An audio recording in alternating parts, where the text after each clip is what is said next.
Bien, bonsoir à tous. Je suis heureux en tant que président de Sens-Action de vous accueillir pour ce 7e forum de l'année 2013, encore très nombreux ce soir. La salle d'en dessous est pleine et je veux saluer ceux qui sont en bas et qui vont pouvoir suivre ce forum. Ce soir, nous accueillons Olivier K, qui est directeur de recherche à l'université de Rennes, Rennes 1, mais de la ville de Rennes, et qui va nous parler des perturbateurs endocriniens. Je voudrais remercier Hubert Vaudry de notre conseil scientifique qui nous a permis d'entrer en contact avec Olivier K.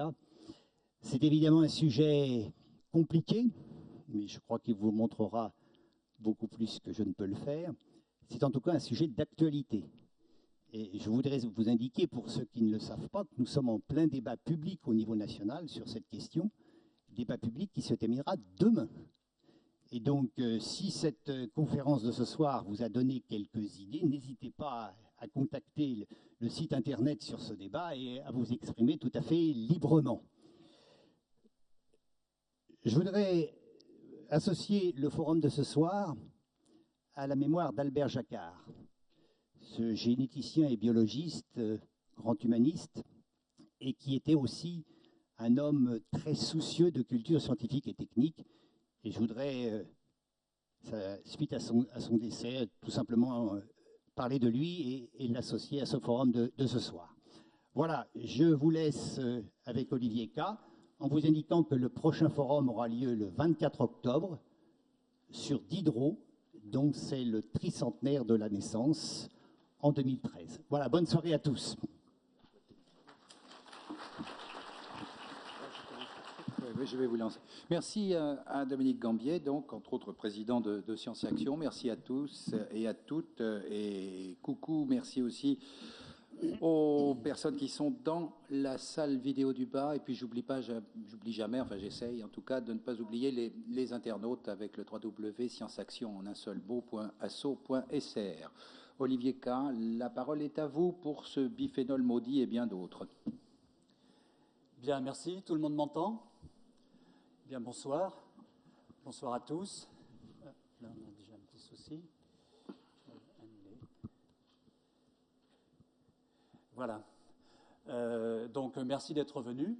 Tout d'abord, je voudrais remercier les forums régionaux du savoir pour m'avoir invité à venir vous parler d'un sujet qui nous préoccupe tous, qui est un sujet brûlant, un sujet d'actualité, et sur lequel nous, à Rennes, nous essayons d'apporter notre petite contribution. Donc, je travaille dans un laboratoire qui s'appelle l'Institut de recherche en santé, environnement et travail.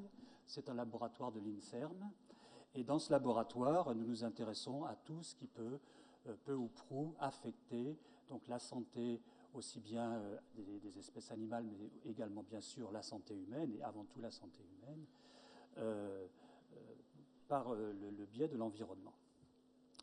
Alors, dans ce laboratoire, je dirige une petite équipe qui s'intéresse plus particulièrement aux effets de certaines hormones, dont je parlerai un petit peu pendant la conférence, dans le cerveau, et à essayer de comprendre comment certains perturbateurs endocriniens peuvent venir interférer avec le fonctionnement de ces hormones.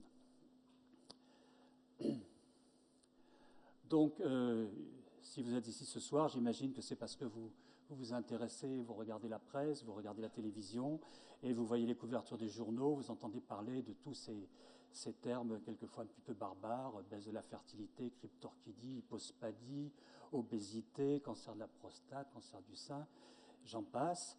Et en fait, derrière tous ces mots se cache un concept qui est peut-être flou pour beaucoup d'entre vous et que l'on associe aux perturbateurs endocriniens. Donc ça, c'est un des derniers numéros de La Recherche, donc un journal français dédié à la recherche, qui a fait sa couverture sur les perturbateurs endocriniens il y a un mois ou deux. Alors, il ne vous aura pas échappé que notre environnement comprend un très grand nombre de produits industriels d'origine chimique, de toute nature. Il y a un nombre absolument incroyable de produits chimiques qui circulent de par le monde, parmi lesquels on trouve des produits dits phytosanitaires, pesticides, herbicides, fongicides, qui en fait sont tous des biocides. Ce sont des produits qui sont avant tout faits pour tuer des ravageurs, hein. On trouve également beaucoup de produits de combustion et depuis quelque temps, on trouve également de plus en plus de produits pharmaceutiques, essentiellement d'ailleurs en aval des grandes villes et des grands hôpitaux. Et alors le problème, c'est que ces produits peuvent évidemment être toxiques et la toxicité peut prendre plusieurs formes. La toxicité, ça peut être quelque chose d'aigu qui va se manifester immédiatement, comme on voit des fois les grands exemples d'accidents environnementaux où on voit tous les poissons le ventre en l'air dans une rivière. Ça, c'est de la toxicité aiguë. Tout le monde comprend très facilement que c'est tout à fait indésirable. Et puis, on a des formes de toxicité beaucoup plus subtiles, beaucoup plus sournoises, beaucoup plus difficiles à appréhender. Et c'est ce dont nous allons parler ce soir. Nous allons donc parler des perturbateurs endocriniens. Donc, beaucoup des produits dont je viens de parler, enfin pas beaucoup, mais un certain nombre, environ 800 ou 1500, ça dépend des classifications, sont des produits qui ont un potentiel de perturbateur endocrinien. Alors, la première chose à faire, c'est évidemment de donner la définition de ce que c'est qu'un perturbateur endocrinien. Il y en a plusieurs. J'ai choisi de vous présenter une définition qui a été proposée l'année dernière par la Société d'endocrinologie, donc une énorme société qui comporte plusieurs dizaines de milliers de membres, et qui l'a un petit peu simplifiée par rapport à ce qui avait été proposé par d'autres organismes, notamment par l'Union européenne. Donc, un perturbateur endocrinien, c'est une substance ou un mélange de substances, parce que nous verrons que ces substances ne sont jamais présentes de manière isolée, elles sont toujours présentes en mélange. Exogène, ça veut dire étranger à l'organisme, c'est quelque chose qui n'est pas naturel, qui ne fait pas partie de notre organisme, et qui peut interférer avec le fonctionnement du système endocrinien. Alors, les premières définitions rajoutaient que ces produits avaient le potentiel d'exercer des effets néfastes sur les organismes ou leur descendance, ce qui est d'ailleurs tout à fait vrai. Alors, la première chose à faire pour bien comprendre ce concept, c'est déjà de connaître les principes de base de l'endocrinologie et du système endocrinien. Donc, peut-être que certains d'entre vous connaissent tout ça par cœur, mais j'imagine que certains ne le savent pas. Donc, il n'est pas inutile, dans le contexte de cette conférence, de rappeler donc qu'est-ce que c'est que le système endocrinien. Alors, le système endocrinien, il y a trois piliers. Il y a des glandes qui fabriquent des hormones, et ces hormones vont agir par l'intermédiaire de récepteurs qui sont situés sur un certain nombre de cellules dans notre organisme, et ça va déclencher des cascades d'événements qui vont conduire à une réponse physiologique. Donc ce système endocrinien, donc glandes, hormones et récepteurs, est à la base de toutes les grandes fonctions physiologiques. C'est ce qui nous permet à tous d'être ici ce soir. Alors, le développement, la croissance, le métabolisme, les rythmes biologiques, notre capacité à nous reproduire, à réagir au stress, la capacité qu'ont les mamans de nourrir leur bébé au sein, ou les fonctions thyroïdiennes, tout cela est régulé de manière très fine par les hormones. On voit donc que c'est un système extrêmement important et dans les situations physiologiques normales, des centaines de millions d'années d'évolution ont permis de mettre en place tout un mécanisme de régulation qui fait que ce système est équilibré, ou en tout cas il est dans un système d'équilibre dynamique, ce qu'on en appelle l'homéostasie, un concept qui a d'ailleurs été développé au départ par un grand physiologiste français qui s'appelait Claude Bernard, inventeur de la médecine expérimentale, et ce concept est extrêmement important. Donc il nous permet à nous d'être en équilibre avec notre milieu, et de rester en équilibre avec notre milieu et d'être dans des conditions favorables grâce à la capacité d'adaptation de notre organisme. Alors, on peut dire un mot sur les grandes glandes endocrines et les grandes hormones. Bon, vous en connaissez certainement un grand nombre. Une petite glande qu'on a au milieu du cerveau qui s'appelle la glande pinéale ou l'épiphyse. Descartes en avait fait le siège de l'âme, mais en fait, c'est pas ça du tout. En fait, la pinéale sécrète une hormone qui est une hormone donneuse de temps, la mélatonine, qui est à la base de nos systèmes de régulation circadienne. C'est elle qui nous dit quelle heure il est. C'est elle qui dit à l'organisme quelle heure il est. Ensuite, vous avez des hormones que vous connaissez tous, les hormones thyroïdiennes, qui sont un petit peu plus en dessous. Le pancréas, par exemple, alors elles ne sont pas toutes là, les glandes, je ne les ai pas toutes mises, qui sécrètent donc des peptides qui vont être importants pour, par exemple, la régulation du métabolisme du glucose.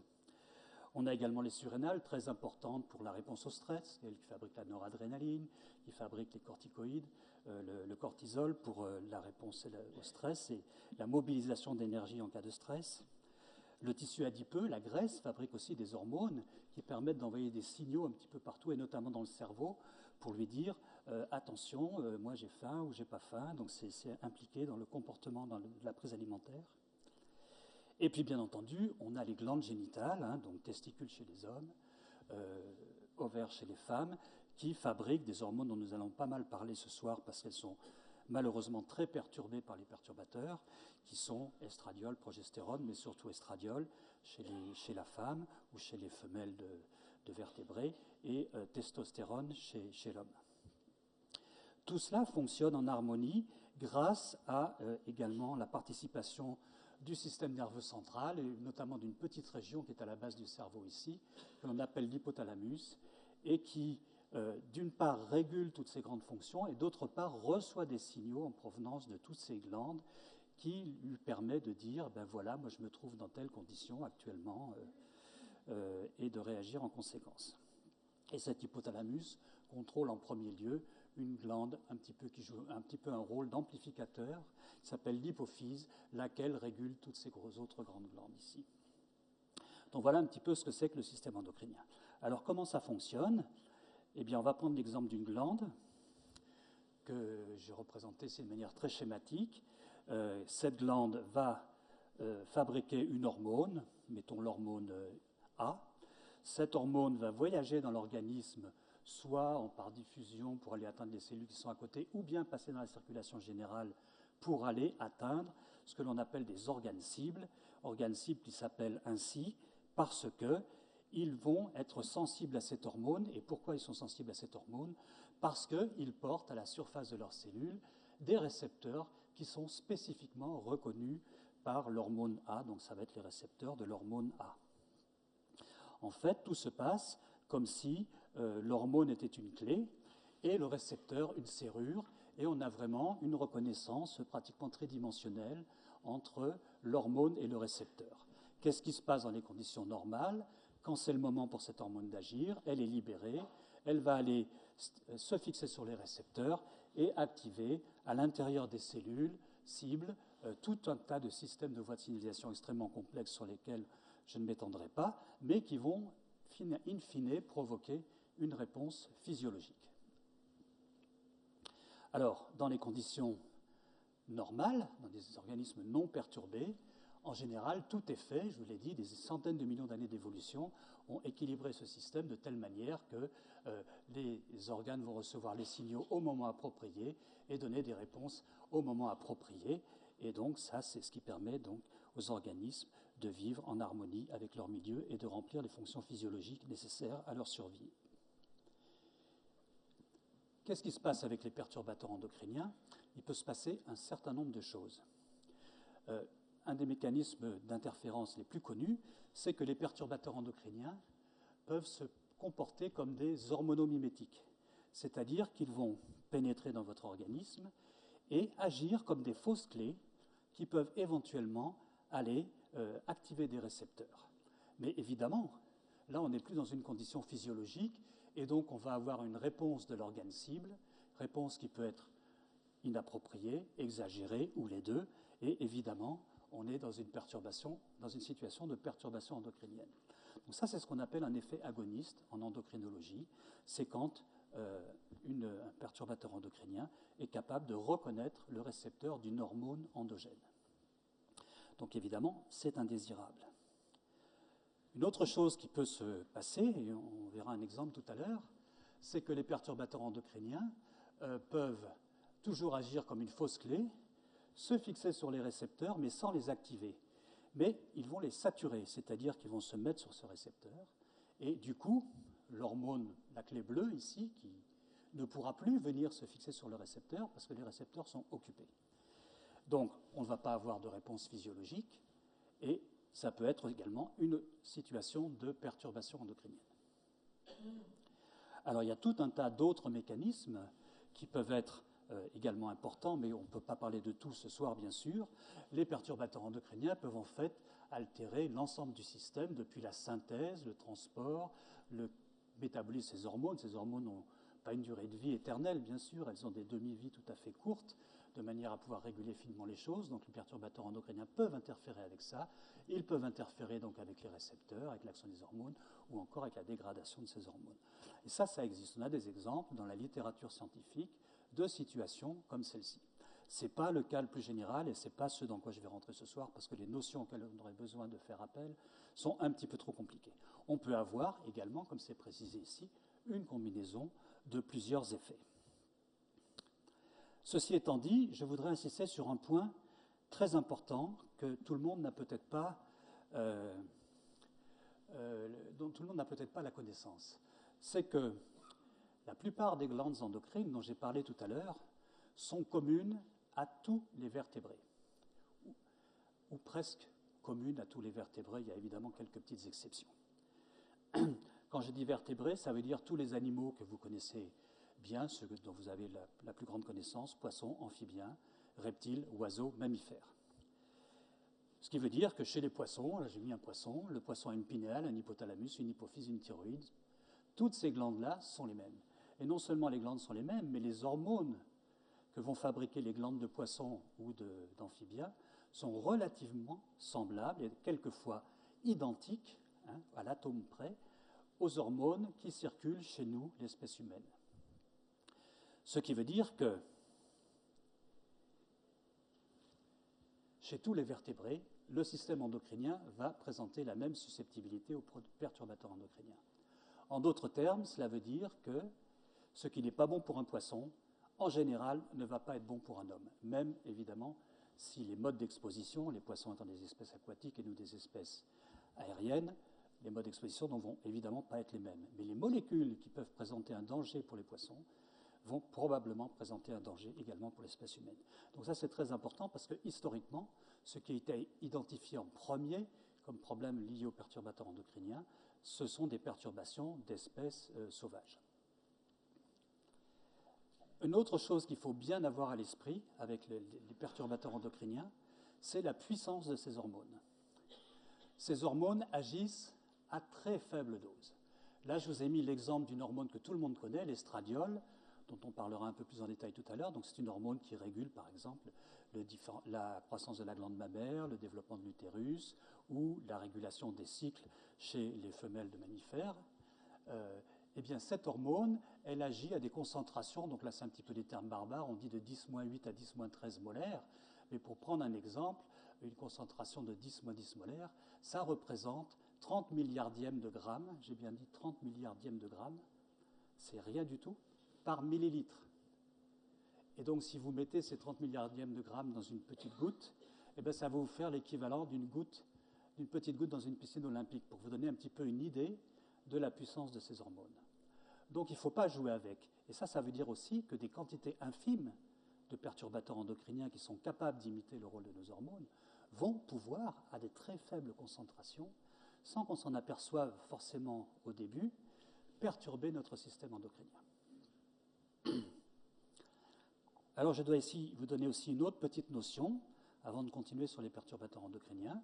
Je vous ai parlé de récepteurs qui, donc, sont capables d'être reconnus par les hormones. Et dans notre organisme, on peut dire grosso modo qu'on a deux grands types de récepteurs. Des récepteurs qui sont, ça c'est une cellule avec sa membrane, et puis là vous avez un certain nombre de récepteurs, donc regardez pas les noms barbares. Ces récepteurs sont portés par les membranes. Et très souvent, les hormones qui lisent ces récepteurs qui sont portés par les membranes, ça peut être des grosses molécules, ça peut aussi être des petites molécules, mais souvent ça peut être des grosses molécules, et d'une manière générale, ces récepteurs sont peu perturbés par les perturbateurs endocriniens. Par contre, on a également d'autres récepteurs qu'on appelle des récepteurs intracellulaires, et c'est précisément le cas des récepteurs aux hormones sexuelles comme l'estradiol, la testostérone, la progestérone, ou encore même le cortisol ou les hormones thyroïdiennes, qui sont à l'intérieur des cellules. Et pourquoi ça marche ? Ça marche parce que les ligands, c'est-à-dire les hormones qui vont se fixer sur ces récepteurs, sont des molécules qui ont la propriété de rentrer librement dans les cellules. Pourquoi? Parce que ce sont des molécules qui n'ont aucun problème à traverser les membranes des cellules, qui sont essentiellement constituées de graisse, en quelque sorte. Donc c'est ce qu'on appelle des molécules lipophiles, qui ont de l'affinité pour les graisses, et ces hormones pénètrent dans nos cellules de manière à peu près libre, et les perturbateurs endocriniens, nous le verrons, c'est exactement ce qu'ils font aussi. Et donc du coup, toutes les hormones qui se lient normalement à des récepteurs nucléaires vont être particulièrement perturbées par ces molécules de xénobiotiques, dont c'est toutes ces molécules qui sont étrangères à notre organisme. Alors c'est exactement ce qui se passe. De nombreux perturbateurs endocriniens sont lipophiles. C'est par exemple le cas des pesticides. Ça serait complètement idiot de faire un pesticide qui ne rentre pas dans l'insecte ou le nématode qui serait censé tuer. Donc on fait des molécules qui sont capables de rentrer dans les organismes et de les tuer. Et ils ne se privent pas de rentrer non seulement dans les organismes pour lesquels ils sont destinés, mais ils rentrent également dans tous les autres organismes. Et donc ils sont capables, toutes ces molécules que vous voyez là, sont capables de rentrer dans les cellules, dans les organismes de manière à peu près libre. Donc si vous touchez quelque chose qui a des perturbateurs endocriniens à sa surface, le plus probable, c'est que vous allez vous contaminer d'une manière ou d'une autre. Donc ça, c'est très important aussi à bien garder en mémoire. Alors, on va parler, donc qu'est-ce que j'avais mis là? Oui, donc certains récepteurs sont des cibles privilégiées, je l'ai déjà dit. On va voir quelques exemples de perturbateurs endocriniens. Alors j'ai mis des poissons parce que moi-même j'ai travaillé depuis longtemps sur les poissons, donc j'ai un petit peu d'affection pour les poissons. C'est un groupe très intéressant et très important également d'un point de vue écologique. Alors la liste des perturbateurs endocriniens, elle est extrêmement longue, on ne peut pas passer tout en revue. On peut les classer de manière différente, on peut les classer en fonction de leur mode d'action, en fonction de la famille chimique, en fonction des produits dans lesquels on peut les trouver. Il y a toutes sortes de classifications, il n'y a pas une seule classification qui puisse classer tous les perturbateurs endocriniens de manière satisfaisante. Mais globalement, vous les connaissez, ces perturbateurs endocriniens. On trouve, ça c'est ce qui arrive souvent avec ce genre de télécommande. Donc on trouve des pesticides, et notamment des pesticides qu'on appelle organochlorés, parce qu'ils ont des atomes de chlore dans leur formule chimique.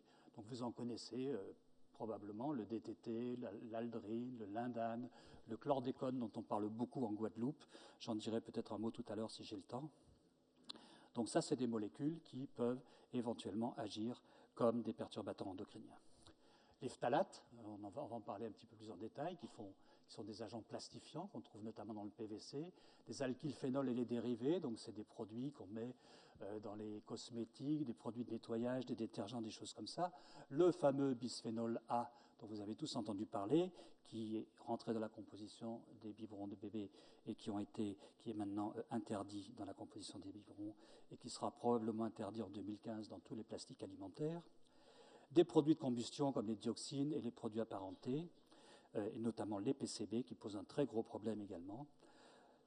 Vous ne savez peut-être pas, mais dans la plupart des objets usuels que vous avez chez vous, vous avez également des PBDE, des polybromodiphényléthers, qui sont des molécules qu'on met là pour retarder, ce sont des retardateurs de flamme en fait, c'est donc pour les ignifuger, quoi. Donc ces molécules posent également de gros problèmes actuellement. On trouve de plus en plus, comme je l'ai dit tout à l'heure, des produits pharmaceutiques, et les plus abondants et ceux qui perturbent le système endocrinien en premier lieu, ce sont les estrogènes et les progestérones de synthèse que l'on trouve, qui sont des résidus en fait des pilules contraceptives qui sont utilisées ou des produits qui sont utilisés pour le traitement de la ménopause et qui sont éliminés par les urines, qui passent dans les conduites d'évacuation des eaux usées, qui traversent les stations d'épuration, qui ne sont pas arrêtés par les stations d'épuration et qui se retrouvent dans l'environnement. Donc ça pose aussi un très gros problème, notamment aux poissons et aux espèces aquatiques. Les bêta-bloquants, les antidépresseurs, et puis il y a également une autre famille de molécules auxquelles vous n'êtes peut-être pas tout à fait... dont vous n'avez peut-être pas tout à fait connaissance, qui sont les phytoestrogènes. Donc il y a des plantes qui fabriquent des molécules de nature estrogénique, et on appelle ça les phytoestrogènes. Dans certains cas, ils peuvent poser problème aussi. On ne peut pas vraiment parler de pollution. Là, c'est des plantes qui existent dans le milieu naturel. Alors, il faut bien que je commence par quelque chose pour vous parler des perturbateurs endocriniens. Et donc, j'ai choisi un petit peu de commencer par ceux qui, historiquement, avaient joué un grand rôle dans l'émergence du concept et que l'on regroupe maintenant sous le terme de polluants organiques persistants, les POP. C'est facile à se rappeler, au moins les POP, et qui ont été donc des molécules qui ont posé problème très tôt, avant même que l'on définisse le concept de perturbateur endocrinien, qui, vous l'avez vu sur la diapo tout à l'heure, a été défini en 1992, ou même en 91, je ne me souviens plus exactement. Mais historiquement, avant, il y avait eu des problèmes dans la nature qu'on ne savait pas trop bien expliquer. Et un des tout premiers, c'est celui de la disparition des aigles chauves aux États-Unis. Je pense que j'ai mis d'autres diapositives tout à l'heure, qu'on verra tout à l'heure. Les loutres en Angleterre, les goélands aux États-Unis, un petit peu partout, les alligators de Floride qui se retrouvent avec des micro-pénis, des gastéropodes qui sont bisexués, de même que des grenouilles, et puis disparition des phoques dans la Baltique. Tous ces événements ont eu lieu, tous ont été liés à ce que l'on appelle les POP. Alors, qu'est-ce que c'est que les POP ? Leur caractéristique, c'est d'avoir des effets toxiques. Donc, on a montré en laboratoire ou par des études sur le terrain que ces molécules sont toxiques. Elles sont persistantes, et c'est ça le gros problème. Des molécules comme le PCB, le DDT, tous autant qu'on est dans cette salle, nous en avons dans notre sang, dans nos urines, dans nos fluides biologiques, et c'est des molécules qui sont interdites depuis très longtemps. Mais elles sont tellement persistantes que finalement, on en retrouve un petit peu partout. Il y a des problèmes de bioaccumulation. Ces molécules s'accumulent dans les organismes vivants pour des raisons que je vous expliquerai tout à l'heure. Elles peuvent être également transmises à la descendance, soit par les œufs, soit par le lait maternel. Et elles sont également transportées sur de longues distances. Je vais vous montrer tout à l'heure aussi un exemple de populations qui n'ont jamais vu un PCB de près, on n'a jamais mis des PCB là, et ils se retrouvent intoxiqués. Alors les principaux POP, c'est les PCB, certains pesticides comme le DDT. Donc le DDT, ça a été la première molécule qui a été interdite pour cause de perturbations endocriniennes, même avant qu'on définisse le concept, les dioxines et puis les fameux retardateurs de flamme. Alors ces molécules posent problème, pourquoi ? Elles posent problème parce qu'elles s'accumulent, comme je viens de vous le dire, dans les organismes. Elles s'accumulent parce que les organismes, y compris les plus petits, les assimilent. Je vous ai dit que ces molécules rentraient pratiquement passivement, même complètement passivement dans les organismes. Et au sein de donc ça c'est ce qu'on appelle l'assimilation. Après, vous avez un phénomène qui est la concentration dans les graisses de ces organismes, dans les tissus graisseux, dans les membranes des cellules, dans le foie, dans le cerveau. Ça, c'est ce qu'on appelle la bioconcentration. Et puis se greffe là-dessus un autre problème, c'est que c'est le problème de la bioamplification, l'ensemble résultant dans la bioaccumulation. Alors, qu'est-ce que c'est que la bioamplification ? Eh bien, c'est le fait que le long de la chaîne alimentaire, un petit poisson va manger des algues qui ont concentré un perturbateur endocrinien quelconque. Ce petit poisson va être mangé par un plus gros poisson, donc il va concentrer toutes les graisses des autres espèces. Ces produits vont aller se mettre dans ses propres graisses, et ainsi de suite, le long de la chaîne alimentaire. Et on a un facteur amplificateur qui a été évalué dans certaines situations à 25 millions de fois. C'est-à-dire qu'on retrouve dans certains organismes 25 millions de fois plus de perturbateurs, de PCB ou de DDT que ce qui était au départ dans le milieu naturel. Et ça, c'est extrêmement important. C'est comme ça que tous les super prédateurs, les ours, les phoques, l'homme, les dauphins, les aigles, les poissons marins, pas les poissons marins que je suis bête, les poissons carnivores, et puis également les oiseaux de mer, se sont retrouvés au bord de l'extinction dans certaines régions. Alors, je vous ai dit que historiquement, le DDT était le premier qui avait été détecté comme potentiellement dangereux. Alors, je vais dire un mot parce que c'est intéressant d'un point de vue historique de voir comment on est arrivé à cette notion de perturbateur endocrinien. Donc, c'est un produit très ancien. Il a été synthétisé pour la première fois par un Autrichien en 1974. Il est tombé dans l'oubli. Et puis, en 1934, on a un chimiste suisse, qui a d'ailleurs le prix Nobel un peu plus tard, qui a découvert que ce produit, le DDT, était un pesticide tout à fait efficace. Il était capable d'éliminer les insectes, les moustiques, etc. Et qu'est-ce qui s'est passé ? Pendant la guerre, L'armée américaine est allée se battre dans le Pacifique, dans certaines îles, dans des pays tropicaux où il y a énormément de moustiques, et ils l'ont utilisé massivement avec des résultats tout à fait intéressants. Donc des sociétés se sont mises à fabriquer du DDT pour l'armée américaine. Fin de la guerre, l'armée américaine ne commandait plus de DDT. Donc qu'est-ce qu'ils ont fait? Ils ont fait de la publicité pour dire le DDT, maintenant tout le monde peut en avoir, c'est pas seulement l'armée. Et donc ils ont fait des campagnes publicitaires. Vous avez ici une publicité ancienne. Et du coup, le DDT a été commercialisé à très grande échelle. Dans les années 50, on a eu des campagnes organisées par l'OMS, qui continuent d'ailleurs dans certains pays, pour éradiquer le paludisme. Et ça a été extrêmement satisfaisant. Le paludisme a été vraiment... les morts par le paludisme ont été divisés par un facteur 20 ou 50. Enfin, c'est quelque chose de tout à fait efficace, mais avec des effets problématiques. Alors, tellement problématique que qu'est-ce qui s'est passé? Donc on a eu les aigles chauves qui ont disparu, mais également les poissons, les goélands, qui ne se comportaient plus comme il fallait, qui écrasaient leurs œufs, qui avaient des comportements homosexuels. Enfin, vous comprenez. Et finalement, on s'est aperçu donc ce DDT était utile dans certaines situations, mais d'en mettre partout comme on le faisait à l'époque avec des avions. Hein, j'ai vu ça quand j'étais petit, des avions qui répandaient du DDT. Et il a fini par être interdit. Le premier pays qui a interdit le DDT, c'était la Hongrie, de manière très curieuse, en 1968, les États-Unis en 1972, la France en 1973 ou 1974, non, 1973 c'est la Norvège, 1974 c'est la France. Et ceux qui ont mis le plus de temps à interdire le DDT, finalement, c'était les Anglais qui l'ont interdit seulement en 1984. Néanmoins, comme je l'ai dit, le DDT est toujours en usage dans certains pays où on considère que le bénéfice qu'il apporte compense largement les inconvénients qu'il peut présenter. Et on estime que près de 4 millions de tonnes de DDT ont été répandues sur la planète au cours de toutes ces années.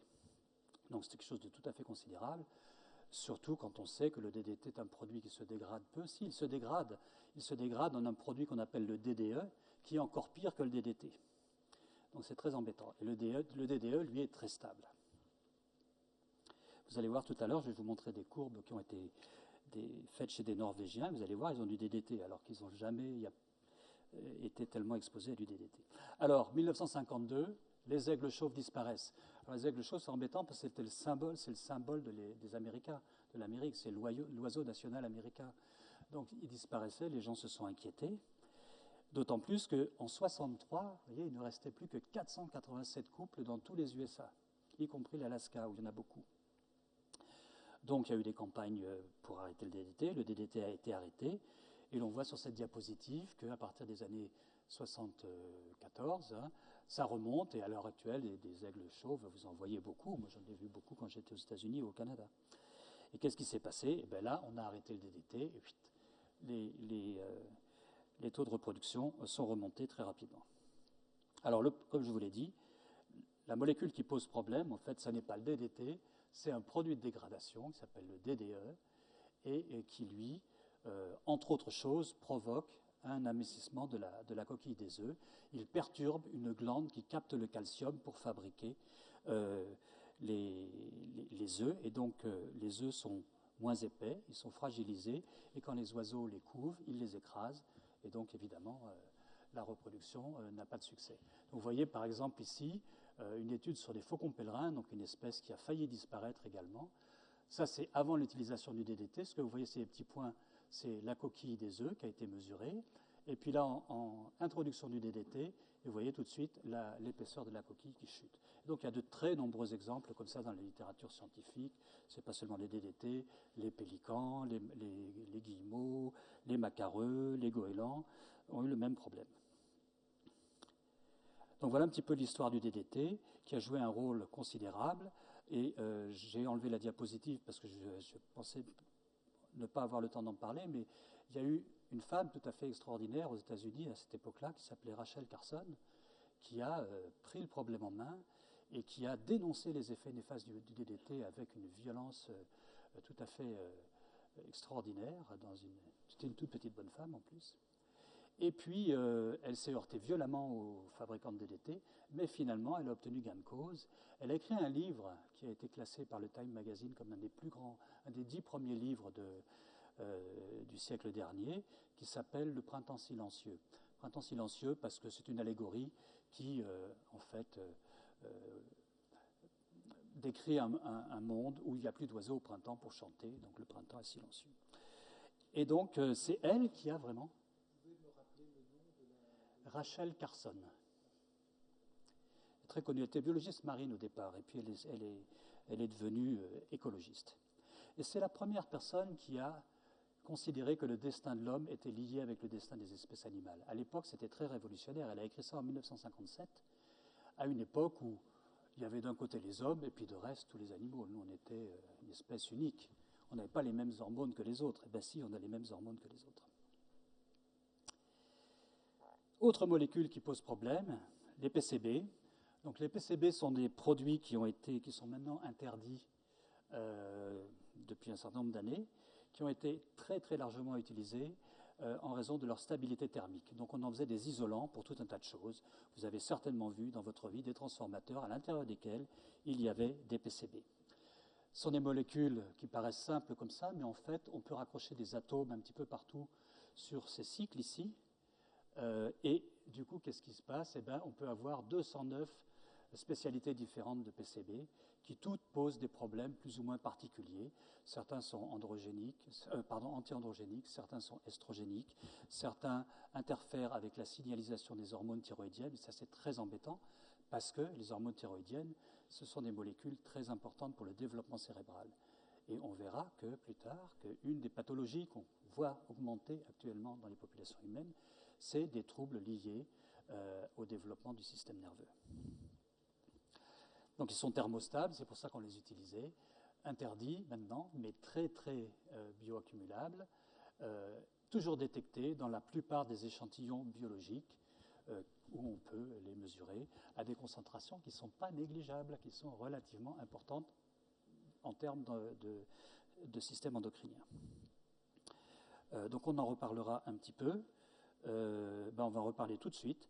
C'est essentiellement ces PCB qui ont été responsables de la quasi-disparition des phoques gris dans la Baltique. La Baltique a été à une époque extrêmement polluée. Tous les poissons qui étaient dans la Baltique étaient pollués à tel point qu'on a interdit aux pêcheurs et aux populations qui bordaient la Baltique de manger les poissons qu'ils pêchaient. Et par contre, les phoques, eux, ils les mangeaient. Et ils les mangeaient à un tel rythme qu'ils ont eu des gros problèmes de développement de l'appareil génital, des tumeurs, des problèmes immunitaires, etc. Et ils ont failli disparaître. Alors avec l'interdiction des PCB, les taux ont quand même un petit peu baissé et les populations de phoques remontent lentement. Le problème de ces molécules, c'est que, comme je l'ai dit tout à l'heure, elles ne restent pas là où elles sont. Vous les mettez à un endroit, et puis elles sont transportées par les courants océaniques, par les courants aériens, par les migrations animales, par les populations de poissons qui mangent des espèces contaminées au PCB puis qui migrent dans un autre endroit. Et le résultat, c'est que vous vous retrouvez avec, donc ça c'est un dessin tiré d'un livre très intéressant également, si vous voulez prendre le nom, c'est Theo Colborn. Elle a écrit un livre également très connu qui s'appelle Our Stolen Future, ça veut dire notre futur dérobé, ou comment l'espèce humaine met en péril son propre avenir. Ce livre a marqué profondément les esprits. Il a été écrit, il est sorti en 1996, c'est-à-dire un petit peu après l'émergence du concept de perturbateur endocrinien. Et vous voyez ici, donc dans ce livre, elle a imaginé le voyage d'une molécule de PCB qui part de la région des Grands Lacs et qui finit chez les ours polaires, lesquels, comme vous le savez, se nourrissent de phoques, eux-mêmes contaminés par des PCB parce qu'ils ont mangé des poissons contaminés. Et puis ce n'est pas seulement les ours, c'est également les populations inuites du Groenland, chez lesquels il y a des gros problèmes également de développement psychomoteur dans certaines populations. Et donc là, c'était un article qui est paru dans le Courrier international il n'y a pas très longtemps, où on vous dit donc le festin toxique des Inuits. Vous savez que les Inuits, quand ils pêchent des phoques, ils adorent se régaler de la chair crue, et notamment du foie. Et là, ils captent tous les PCB qui se sont concentrés dans les graisses. Donc ces molécules voyagent, elles sont stables, et on en a encore partout. Alors voilà, par exemple, des mesures qui ont été faites chez des Norvégiens. Des Norvégiens du Nord qui mangent beaucoup de poissons, éventuellement des phoques ou des baleines contaminés. Et là, on a suivi des individus pendant 30 ans. Donc c'est les mêmes individus chez lesquels on a dosé en 79, 86, 94, 2001, 2007 un certain nombre de perturbateurs endocriniens, DDT, DDE dont j'ai parlé, un certain nombre de PCB et puis d'autres molécules ici. Vous voyez que même si ça descend, il en reste encore. Il en reste encore pas mal dans le sang de ces hommes des années après l'interdiction de ces molécules. Donc, et vous voyez que ce travail est tout à fait récent. Donc il n'est même pas paru encore. Il est déjà présent sur le site du journal, mais le journal n'a pas encore été publié. Donc c'est vraiment quelque chose qui est d'actualité. On est toujours avec ces problèmes de PCB et de DDT, bien qu'ils aient été interdits depuis très longtemps. Autre molécule qui pose problème, et vous le connaissez bien, la situation ici à Rouen et dans l'estuaire de la Seine, c'est les tributylétains. Donc les tributylétains, c'est des molécules qui sont extrêmement toxiques, qui servaient à peindre les bateaux pour les débarrasser les coques des bateaux de tout ce qui pouvait pousser dessus. C'est extrêmement efficace, mais c'est extrêmement perturbant pour tout un tas d'espèces, et notamment pour les gastéropodes marins, qui se retrouvent avec des femelles qui ont des pénis. Vous voyez ici, donc ça c'est typiquement un exemple de perturbation hormonale. On ne devrait pas avoir un pénis chez une femelle. Et évidemment, ça conduit à la stérilité, déclin des populations. Alors vous allez dire, c'est que des coquillages. Oui, mais dans la nature, chaque espèce compte, elle a sa place. Donc c'est important, même les coquillages, c'est très important. Et vous voyez ici sur cette carte que, évidemment, les pollutions par les tributylétains, eh bien, c'est essentiellement le long des côtes et essentiellement près des grands ports. Et si on faisait un zoom ici, on verrait que le bassin de la Seine est très bien placé en ce qui concerne les taux de tributylétains. Alors on les retrouve dans tous les organismes. Ils sont responsables d'un très grand nombre de problèmes hormonaux. Et je les ai cités parce qu'ils sont également soupçonnés d'être des obésogènes. Alors qu'est-ce que c'est que les obésogènes ? Eh bien, c'est les molécules qui sont soupçonnées d'être responsables, ou en tout cas partiellement responsables, de l'épidémie mondiale d'obésité à laquelle on assiste actuellement.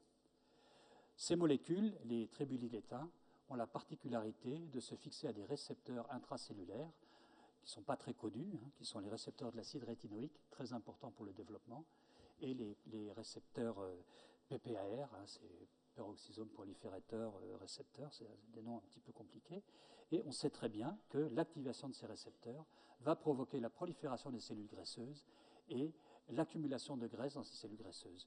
Une cellule graisseuse qui est dans votre organisme, si vous lui présentez de la graisse, elle va la prendre, et une fois qu'elle l'aura, elle va vouloir la garder. Elle ne la relargue pas. C'est pour ça qu'il est beaucoup plus facile de grossir que de maigrir.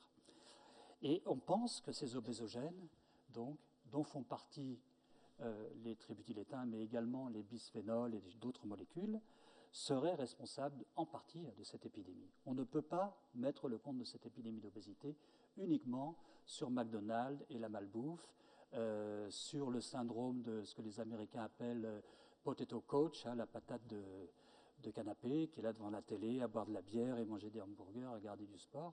C'est pas seulement ça, l'épidémie va beaucoup trop vite pour que ça s'explique uniquement par des problèmes de mode de vie. Et puis on a un autre problème, c'est les bébés obèses. Les bébés obèses, ils n'ont pas encore un mode de vie normalement qui explique cette obésité. Maintenant, on voit des bébés qui sont obèses dès la naissance. Donc ça pose problème. Bisphénol A, bien entendu, vous en avez tous entendu parler. C'est donc ce qui permet de fabriquer des jolis plastiques, soit des résines époxy, soit des polycarbonates. Et le problème de ces plastiques, c'est qu'on met dedans des polymères de bisphénol, mais ces polymères ne sont pas attachés physiquement au plastique. Ce sont des liaisons que l'on appelle des liaisons non covalentes. Et ça veut dire que dès que vous allez avoir un vieillissement du plastique, que vous allez soumettre ce plastique à des acides ou à des bases, que vous allez le chauffer, ces molécules sortent du plastique et se retrouvent dans le milieu naturel. Donc ça peut être dans votre peau, mais ça peut être également dans les aliments que vous avez chauffés au micro-ondes, tout un tas de problèmes comme ça. Le problème, c'est qu'il y en a partout. J'ai mis quelque part, je crois, la production de bisphénol A, non ? Voilà, si. Environ 3 millions, presque 4 millions de tonnes par an sont produites dans le monde. Alors c'est un produit, lui, qui n'est pas qui n'est pas persistant. Il est relativement dégradé relativement vite. Le problème, c'est que l'afflux permanent de bisphénol A, ça finalement revient au même qu'un produit qui persiste. Il y en a toujours un apport et du coup, on est toujours exposé. Donc, présent dans les liquides biologiques, dans les fluides biologiques, provoque des pubertés précoces chez les souris, exposées in utero, serait également un obésogène, donc pourrait participer également à l'épidémie d'obésité. Ce produit se lie au récepteur des estrogènes, il n'est pas très actif, mais il se lie quand même au récepteur des estrogènes, et aux concentrations auxquelles on le retrouve dans les échantillons biologiques, il peut avoir un effet sur le récepteur aux estrogènes. Interdit dans les biberons depuis juin 2010, et dans les conserves depuis 2011, parce qu'on le met aussi à l'intérieur des conserves. Quand vous ouvrez une boîte de conserve, vous avez une espèce de pellicule un petit peu blanchâtre à l'intérieur qui permet d'éviter d'avoir un goût de métal dans la bouche quand on mange ces choses-là. Mais il faut savoir que ce produit contient du bisphénol et le libère dans les aliments. Alors surtout, ce qu'il ne faut pas faire, c'est ce qu'on voit faire régulièrement par des campeurs, c'est la boîte de conserve sur le camping-gaz, qu'on chauffe directement comme ça. Alors là, vous avez récupéré tout le bisphénol qui est dans la boîte de conserve. Alors, le bisphénol A dans des plastiques, certains plastiques, et puis d'autres produits qu'on trouve également dans les plastiques, c'est des phtalates, donc c'est des produits qui permettent de donner de la souplesse au plastique, et il y en a énormément, pareil, production, 3 millions de tonnes par an, extrêmement abondant. On les retrouve également dans les cosmétiques, et ça pose également problème. Donc vous avez ici une affiche publicitaire, donc c'est une maman qui est enceinte, qui respire du parfum, et puis en fait, le parfum, pour le bébé, ça pourrait être un poison. Donc pareil, c'est exactement le même problème que le bisphénol A. Si on chauffe, on agite les molécules, elles sortent du plastique. Faiblement estrogénique, mais gros problème, j'en parlerai plus en détail tout à l'heure, ça bloque la synthèse d'androgènes. Et les androgènes, c'est ce qui permet de fabriquer des individus mâles. Vous n'avez pas d'androgènes, je vous montrerai une diapo, vous verrez le résultat, vous ne devenez pas un homme tout à fait bien constitué. Usage restreint en France. On parle d'interdiction totale, on avait parlé au début de juillet 2014, mais c'est repoussé à juillet 2015, parce que l'industrie chimique dit qu'elle n'a pas de produit de remplacement pour l'instant. Et c'est la même chose pour le bisphénol A. Donc voilà un petit peu un exemplaire de molécules qui posent problème dans l'environnement. Alors qu'est-ce qu'ils font? Que font ces molécules de manière un petit peu plus détaillée sur la santé de la faune sauvage ou la santé humaine? Je vous ai dit que les destins de la faune sauvage et ceux de la santé humaine étaient liés. Et donc on a des gros soucis, notamment en matière de reproduction. Et ça c'est vrai chez l'homme et c'est vrai dans la faune sauvage. Qu'est-ce qu'on voit? Des problèmes de différenciation sexuelle dans des individus mal formés, quelquefois des individus hermaphrodites comme chez les grenouilles ou certains poissons, ou les gastéropodes, des anomalies des organes génitaux, on en reparlera un petit peu, des avortements spontanés, des cas d'hermaphrodisme, des comportements sexuels anormaux, déclin spermatique, j'en dirai un mot également, puberté précoce ou voire stérilité. Alors pourquoi la santé reproductrice est tellement affectée par les perturbateurs endocriniens? Il y a des explications tout à fait logiques. C'est que ce soit la testostérone que vous voyez ici, qui circule essentiellement chez les mâles, ou l'estradiol que vous voyez ici, qui circule essentiellement chez les femelles, ces molécules sont gravement perturbées gravement imitées ou bloquées par des perturbateurs endocriniens. Alors la testostérone, c'est une molécule fondamentale donc pour les mâles, c'est quelque chose qui se lie à un récepteur qu'on appelle le récepteur des androgènes, puisque la testostérone appartient à la classe des androgènes. C'est la molécule qui permet de faire des organes génitaux externes chez les mâles et également internes, les caractères sexuels secondaires, pilosité, etc., masse musculaire plus importante, production de spermatozoïdes et comportement sexuel. S'il n'y a pas de testostérone, il n'y a rien de tout ça. L'estradiol agit. Donc vous voyez que ces deux molécules sont extrêmement proches. Il y a juste un petit atome d'hydrogène ici en plus. Et pourtant, elles exercent des effets sur des récepteurs très spécifiques. L'estradiol n'active pas le récepteur aux androgènes et la testostérone n'active pas le récepteur aux estrogènes. Donc vous voyez à quel point la reconnaissance tridimensionnelle de ces molécules sur le récepteur est quelque chose de très, très, très pointu et performant. Donc estradiol agit par l'intermédiaire de récepteurs aux estrogènes, croissance de la glande mammaire, de l'utérus, de l'endomètre, régulation des cycles, ovulation, métabolisme lipidique, comportement sexuel. Et le problème de l'estradiol, c'est que c'est une molécule qui agit également sur la destinée cellulaire. Si vous prenez une cellule, elle peut faire 3 choses, une cellule. Elle peut, ou 4 choses même. Elle peut se diviser, c'est ce qu'on appelle la prolifération. Elle peut mourir. Il n'y a que 3 choses finalement. C'est ce qu'on appelle la mort cellulaire ou l'apoptose. Quelquefois, cette mort cellulaire est programmée. Ou alors se différencier pour donner une cellule musculaire ou une cellule de la rétine. L'estradiol est capable de moduler toutes ces fonctions. Dans des situations physiologiques normales, l'estradiol va faire son travail et va vous fabriquer une glande mammaire, un utérus, etc. Mais dans certaines situations, on peut avoir des dérèglements qui se produisent, et au lieu de pousser les cellules sur la voie de la différenciation, l'estradiol va les pousser sur la voie de la prolifération. Et là, vous allez vous retrouver avec des cancers. Donc, l'estradiol, il en faut la bonne dose et pas plus. Alors, c'est embêtant si dans notre environnement, il y a beaucoup de substances qui sont capables de mimer les effets de l'estradiol.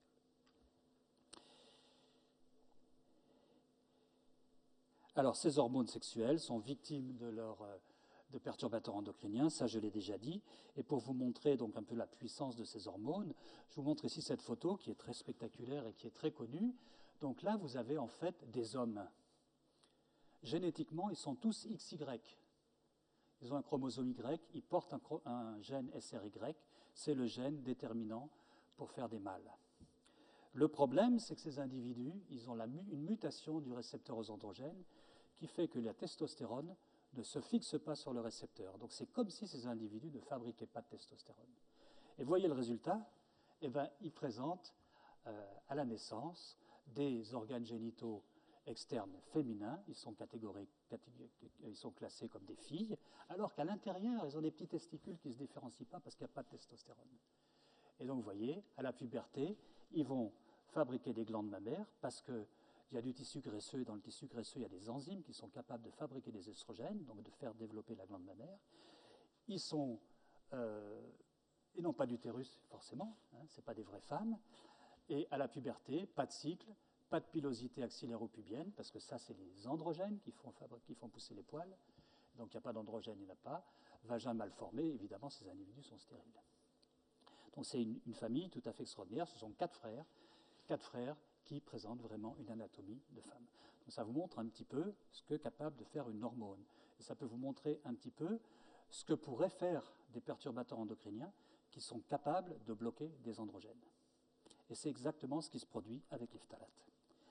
Alors les phtalates, ils ont des tas de défauts, mais leur défaut principal, c'est quand même de se comporter comme des antagonistes du récepteur aux androgènes. C'est-à-dire se mettre sur le récepteur et ils empêchent la testostérone de venir.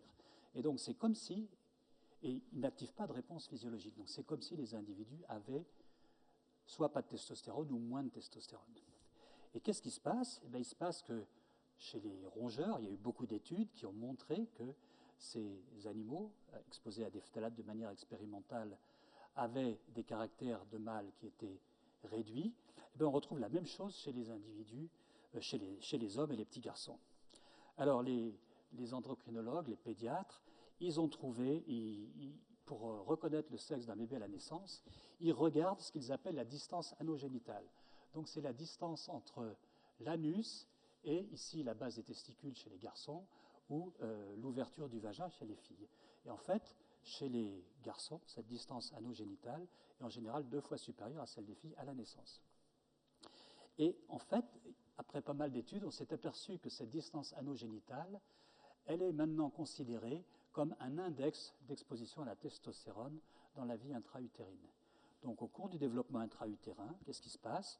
Un petit garçon qui a un gène SRY, le gène va s'activer, va fabriquer un testicule embryonnaire.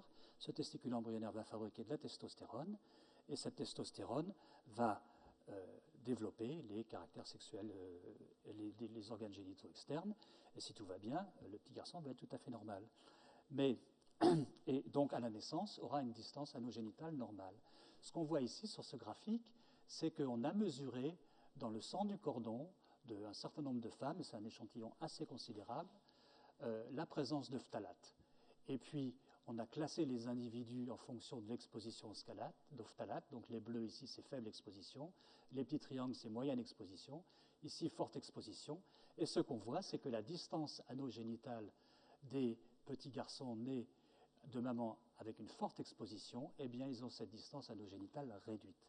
Et plus tard, on s'aperçoit que les testicules descendent moins bien et éventuellement, ces petits garçons développent des hypospadies. Des hypospadies, c'est quand l'urètre ne s'ouvre pas au bout du pénis. Elle va s'ouvrir à la base du pénis ou à une position intermédiaire.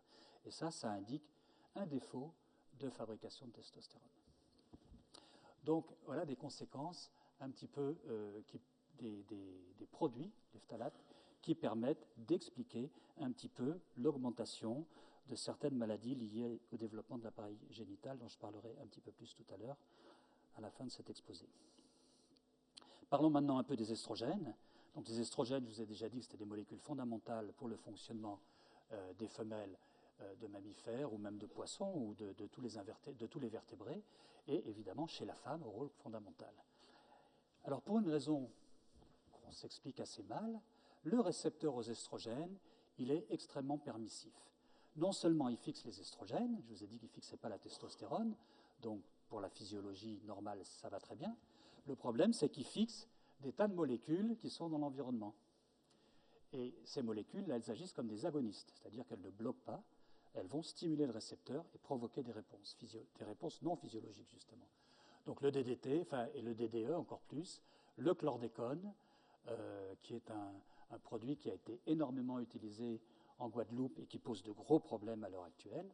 Si vous lisez un petit peu la presse, vous voyez souvent des grands titres liés au problème du chlordécone en Guadeloupe. C'est en plus un composé extrêmement persistant, le bisphénol A, et évidemment l'éthénylestradiol qu'on trouve dans les pilules, puisque l'éthénylestradiol, c'est ce qu'on appelle un superagoniste.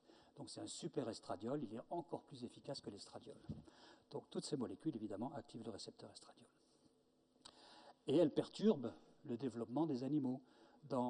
Par exemple, un exemple qui est extrêmement bien documenté, c'est les alligators du lac Apopka qui sont étudiés par un collègue à moi qui s'appelle Louis Guillette, qui travaille sur les crocodiles. Et pourquoi il travaille là? C'est parce qu'il y a eu un accident dans une usine et un lac qui se trouve ici, qui s'appelle le lac Apopka, a été pollué par du DDT et du DDE. Donc des molécules dont je vous ai dit qu'elles étaient estrogéniques, entre autres.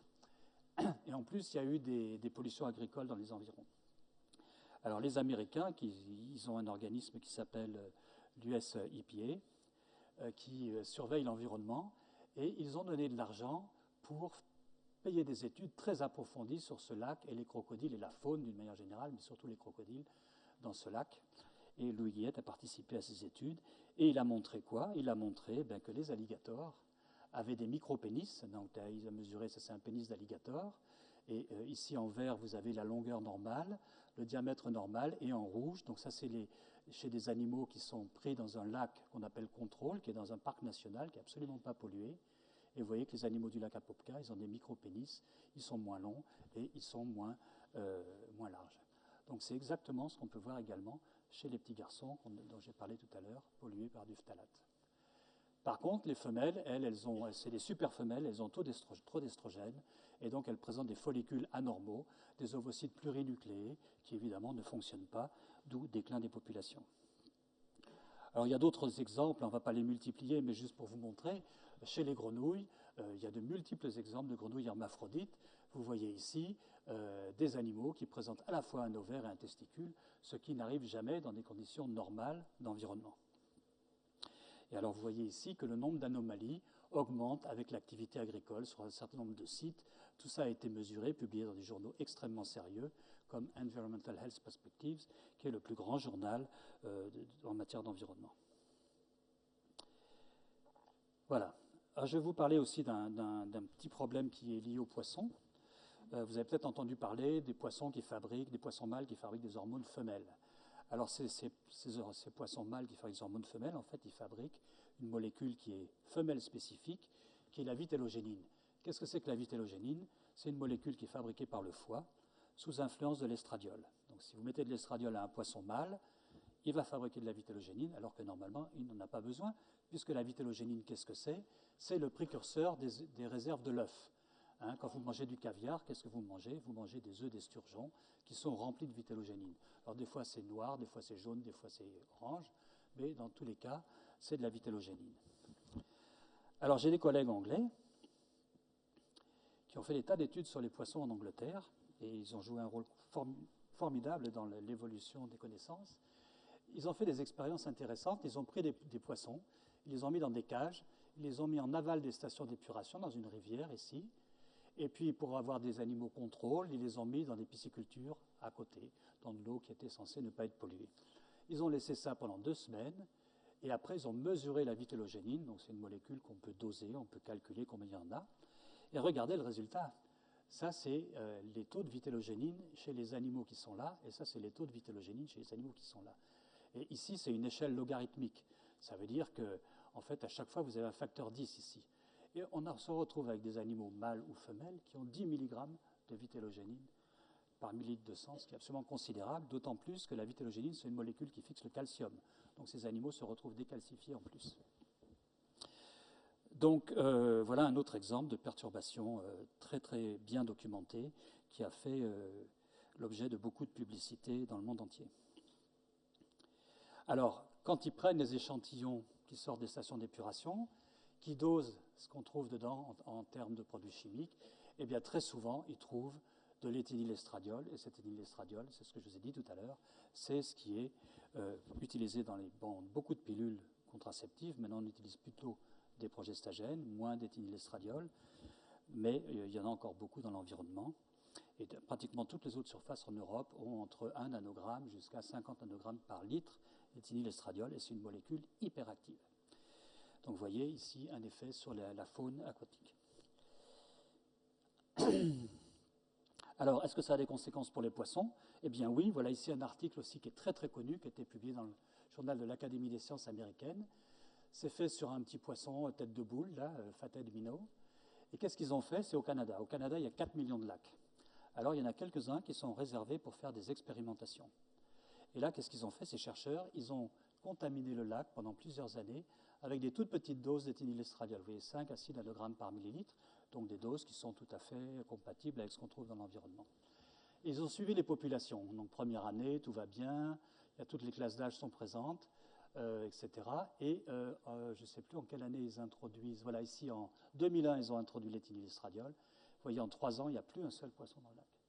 Ils sont tous morts. Ils ne peuvent plus se reproduire. Donc voilà encore un autre exemple. Un dernier petit exemple avant de passer à l'homme, les amphibiens. Les amphibiens, vous savez que ça fait d'abord des têtards, et puis après des animaux. Je dis ça pour Hubert Vaudry, qui a travaillé beaucoup sur les amphibiens. Et les têtards font des métamorphoses pour donner des adultes, donc ils perdent leurs pattes, ils perdent leur queue. Les pattes poussent, ils perdent leur queue, ils perdent leurs branchies, etc. Ils sortent de l'eau. Tout ça est régulé par les hormones thyroïdiennes. Et on voit qu'à la métamorphose, donc on a les niveaux d'hormones thyroïdiennes qui montent. Et donc ça, c'est ce qui se passe dans des conditions normales. Le problème, c'est que je vous ai dit qu'il y avait certaines classes de perturbateurs endocriniens qui pouvaient interagir avec les récepteurs des hormones thyroïdiennes. Et donc là, on a des soucis. On a des soucis soit d'accélération, quand c'est des agonistes, ou de retard de métamorphose, avec des effets sur les populations. Il faut savoir que dans le monde, la moitié des espèces d'amphibiens sont en voie de disparition, pas seulement à cause de ces problèmes-là, il y a aussi des problèmes immunitaires, de virus, etc. Alors j'ai beaucoup parlé de la faune sauvage, je vais finir en parlant un peu de l'espèce humaine. Dans l'espèce humaine, pendant longtemps, on a eu des soupçons, mais pas vraiment de preuves, et puis maintenant les preuves s'accumulent, que ce qui arrive pour la faune sauvage, ça arrive aussi pour l'espèce humaine. Donc qu'est-ce qu'on voit? Des problèmes dont je vous ai déjà parlé, diminution de la qualité du sperme, baisse de la fertilité, augmentation des cas d'hypospadie, de cryptorchidie. La cryptorchidie, c'est les testicules qui sont, vous savez, dans l'abdomen chez les petits garçons, puis qui à un moment descendent dans les bourses, et quand ils ne descendent pas, c'est aussi un problème lié à des dysfonctionnements endocriniens. Puberté précoce, etc. Troubles du système nerveux, j'en ai déjà dit un mot, donc je n'insiste pas. Métabolisme, donc obésité, et le corollaire de l'obésité, le diabète de type 2, le syndrome métabolique. Et les cancers, augmentation des cancers hormonodépendants, cancer de la prostate, cancer du sein, cancer de l'endomètre. Tout ça existe, je vais vous montrer des courbes. Alors, comment est-ce qu'on est contaminé par des perturbateurs endocriniens? Eh bien, vous en avez dans l'eau, vous en avez par contact, vous en respirez par la poussière ou par l'air qui emporte également, et vous en avez dans la nourriture. Alors, en fonction des perturbateurs endocriniens, la voie d'entrée va être différente, mais le résultat, c'est qu'ils rentrent quand même. Donc là, je vais vous présenter des courbes qui ont été publiées par deux grands spécialistes de la reproduction humaine, qui montrent ici l'évolution des cancers du testicule ou des cancers du sein entre 73 et 97. Vous voyez quand même des augmentations relativement sensibles. Ça, c'est les hypospadies, donc l'urètre qui ne s'ouvre pas au bout du pénis. Et ça, c'est la qualité du sperme, le nombre de spermatozoïdes, le million de spermatozoïdes par millilitre de sperme. Et vous voyez une tendance à la baisse qui est forte aux États-Unis et qui est encore plus forte en Europe. Voilà ici une étude française qui est une des études les mieux menées sur ce problème-là. Donc c'est un centre où on peut faire des dons de sperme. Et dans ce centre, ils collectent le sperme toujours de la même manière et ils comptent les spermatozoïdes toujours de la même manière depuis des dizaines d'années. Et vous voyez ici, donc chaque point c'est un individu. C'est une étude qui porte sur environ 1500 hommes. Et vous voyez la tendance. Ça c'est la médiane. Et vous voyez, ça c'est le nombre de spermatozoïdes de millions de spermatozoïdes par millilitre. En 73 et en 94, on en a perdu 30% en 20 ans. Au Danemark, 50% en 30 ans. Donc c'est un problème qui témoigne de graves perturbations du fonctionnement testiculaire. Alors on voit aussi les problèmes de diabète, je vous en ai dit un mot, qui sont liés à l'obésité. Donc là c'est les tendances dans différents pays. Donc les USA évidemment sont en tête. Et puis la France, eh ben, on est là en gris, donc c'est pas trop mal, mais ça augmente quand même. Ça c'est maintenant, et ça c'est les projections à l'horizon 2020. C'est un problème qui coûte aux États-Unis actuellement entre 150 et 200 milliards de dollars par an, et ils estiment qu'à l'horizon 2030, ils seront à 2000 milliards de dollars par an en frais liés à l'obésité et aux maladies qui vont avec. Donc c'est quand même quelque chose à quoi il faut faire attention. Alors on n'est pas sûr que ce soit les perturbateurs endocriniens, bien sûr, mais il y a quand même une corrélation historique entre l'apparition des perturbateurs endocriniens et l'apparition de ces tendances. L'autisme et les troubles de déficit de l'attention et hyperactivité, ça c'est des choses qui sont plutôt observées chez les petits garçons, avec une augmentation quand même très sensible. Et là encore, on se pose des questions sur l'origine. On ne sait pas exactement ce qui se passe. Il y a des laboratoires qui essayent de comprendre comment, au niveau du développement du cortex ou du développement de structures cérébrales importantes, on peut expliquer des choses comme ça à partir de perturbateurs endocriniens. Enfin, un dernier problème dont vous avez tous entendu parler, c'est la décroissance de l'âge de la puberté, qui est relativement sensible depuis qu'elle est à peu près évaluée de manière correcte. Et là encore, on pense que l'exposition à des perturbateurs endocriniens de nature estrogénique pourrait favoriser, je dis bien, on n'a pas encore les preuves vraiment formelles, les études sont un peu contradictoires, pourrait favoriser quand même l'apparition de puberté précoce, puisqu'on sait que la puberté chez les filles, c'est essentiellement un problème d'estrogène. Si moi je m'injecte de l'estradiol, je vais avoir les seins qui poussent, c'est comme ça que font les transsexuels pour se faire des seins. Alors, la situation est complexe et les gens qui travaillent sur ces problèmes ont développé des nouvelles hypothèses. Et une hypothèse qui est extrêmement travaillée à l'heure actuelle dans des centaines de laboratoires dans le monde entier, c'est l'hypothèse de l'origine développementale des maladies humaines. Donc là, vous avez différents stades de la vie d'un homme, mais ce serait la même chose pour un animal. Et on pense que les perturbateurs endocriniens ont des effets beaucoup plus graves s'ils affectent des individus en cours de développement. Donc si vous avez une exposition au cours de la gestation, au cours de la petite enfance, à des doses importantes de perturbateurs endocriniens, vous allez avoir des conséquences immédiates peut-être, mais également des conséquences délayées dans le temps sur la puberté, sur la vie reproductive, au niveau de la maturité, au niveau du vieillissement. On peut penser à des maladies comme la maladie de Parkinson. On a des cas où des personnes ont été victimes de la maladie de Parkinson liées, par exemple, à un pesticide comme le Lasso, qui a été fabriqué par Monsanto, qui est d'ailleurs toujours en procès avec la caisse d'assurance maladie. Et donc on pense que ces expositions précoces à des perturbateurs endocriniens pourraient favoriser des prédispositions à certaines pathologies dans l'avenir. Alors comment on explique ça? Eh bien, on explique ça par le fait que dans la vie d'un organisme, la période la plus critique, c'est la période du développement embryonnaire. Alors là, on a l'exemple d'une femme qui porte un bébé ou qui allaite un autre bébé. Et en fait, ce bébé, dans le placenta de sa maman, peut être victime de perturbateurs endocriniens, soit par le biais de la circulation, soit par contact, etc. Et également, une femme qui allaite peut également contaminer son bébé, par exemple en faisant chauffer le biberon au bisphénol ou parce que dans son lait, elle a des PCB ou de la dioxine. Et tout ça peut conduire à des problèmes plus tard au cours du développement. Vous avez ici, par exemple, des souris dont une a été traitée avec du diéthylsylvestrol. C'est un super agoniste de l'estradiol. Et pendant 5 jours. Et vous voyez, au cours du développement embryonnaire, c'est la maman qui a été exposée. Et vous voyez ici, cette souris est devenue obèse.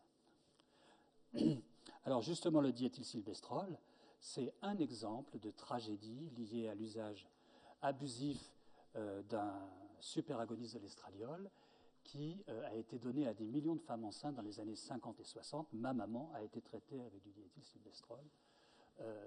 Et donc c'est ce qu'on appelle le distilbène. Donc vous avez peut-être entendu parler des filles distilbène. C'est les filles qui descendent de mamans qui ont été traitées par le distilbène. Cette molécule a été donnée au départ aux femmes qui avaient tendance à faire des fausses couches.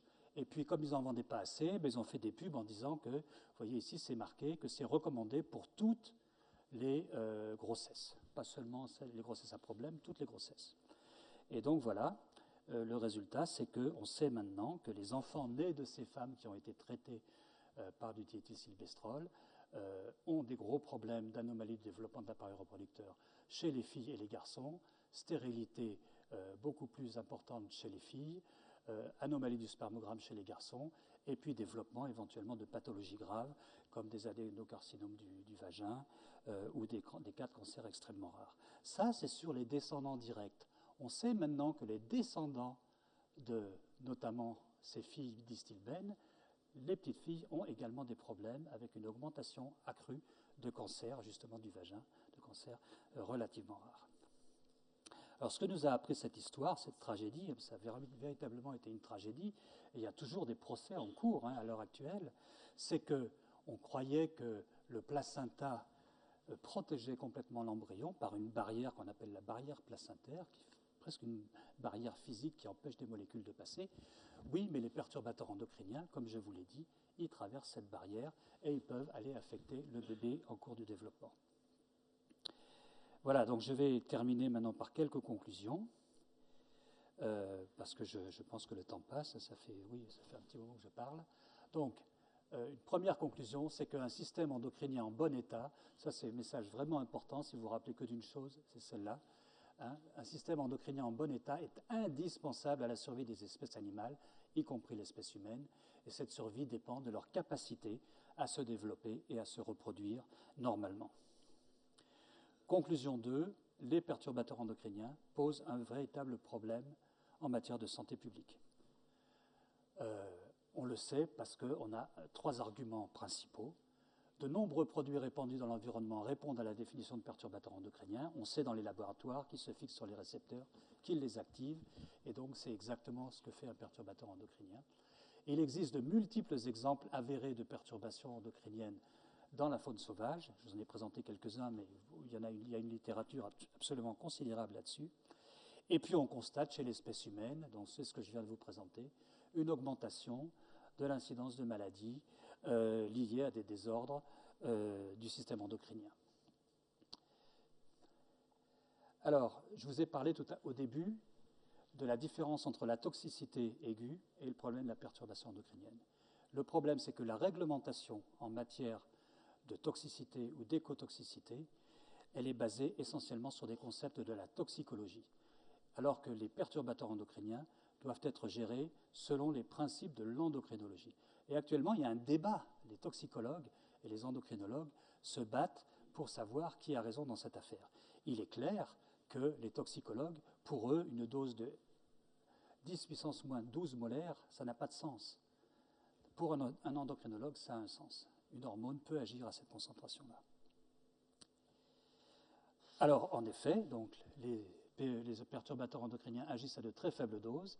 Ils sont susceptibles de présenter des réponses non monotoniques. Donc ça, qu'est-ce que ça veut dire? Ça veut dire qu'en toxicologie, on dit toujours, c'est la dose qui fait le poison.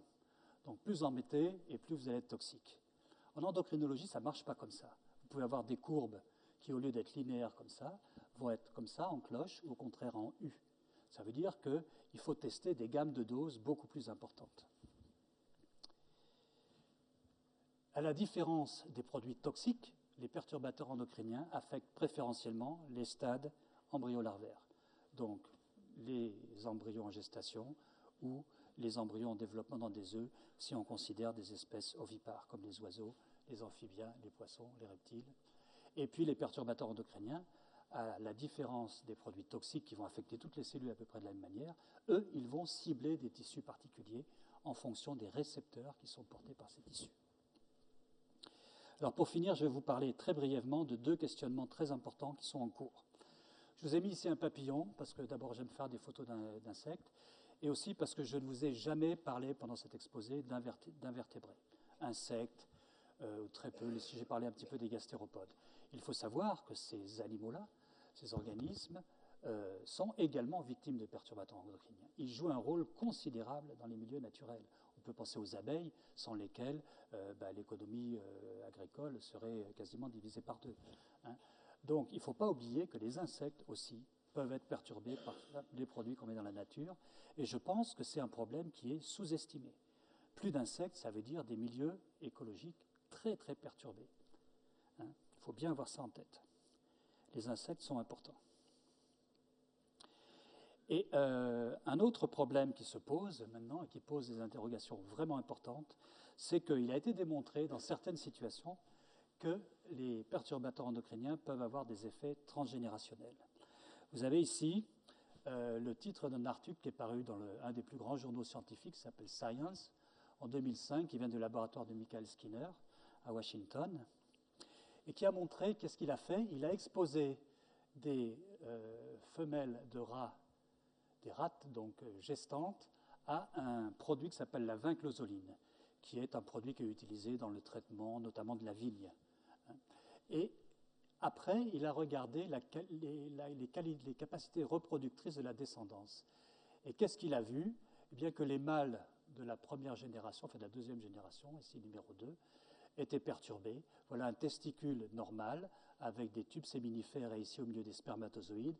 Voilà les testicules d'un animal dont la maman a été traitée par la vinclozoline. Ça, à la rigueur, on peut s'y attendre. La vinclozoline, c'est un anti-androgène. Il va empêcher le développement du testicule et le déroulement de la spermatogénèse normale. Mais beaucoup plus embêtant, c'est que la deuxième génération a le même problème et la troisième génération a le même problème. Or, ces animaux-là, ils n'ont jamais vu de la vinclozoline. Ils n'ont pas été exposés et pourtant, ils présentent la même pathologie que leurs parents. Alors, ce n'est pas tous les animaux qui sont comme ça. C'est seulement une partie des animaux, et c'est d'ailleurs pour ça qu'ils ont réussi à les reproduire. Qu'est-ce que ça veut dire? Ça veut dire qu'un effet qui s'est produit sur la mère a des conséquences sur la troisième génération. Et ça veut dire ça que c'est des effets transgénérationnels. Comment on peut expliquer ça? Eh bien, on peut expliquer ça grâce à un concept qui a émergé il y a une vingtaine d'années, qui est maintenant en pleine explosion, qui s'appelle l'épigénétique. L'épigénétique, qu'est-ce que c'est? C'est l'étude de tous les mécanismes qui vont perturber, qui vont affecter l'environnement et l'histoire individuelle de l'expression des gènes. On pensait que les gènes, ils avaient une séquence bien établie et que pour changer cette séquence, pour changer l'activité d'un gène, il fallait en affecter la séquence par une mutation. Ces mutations sont extrêmement rares. L'épigénétique, qu'est-ce que c'est? C'est que, en fonction de l'environnement du gène, de la manière dont il va être stimulé, ce gène va s'exprimer ou ne va pas s'exprimer. Pourquoi?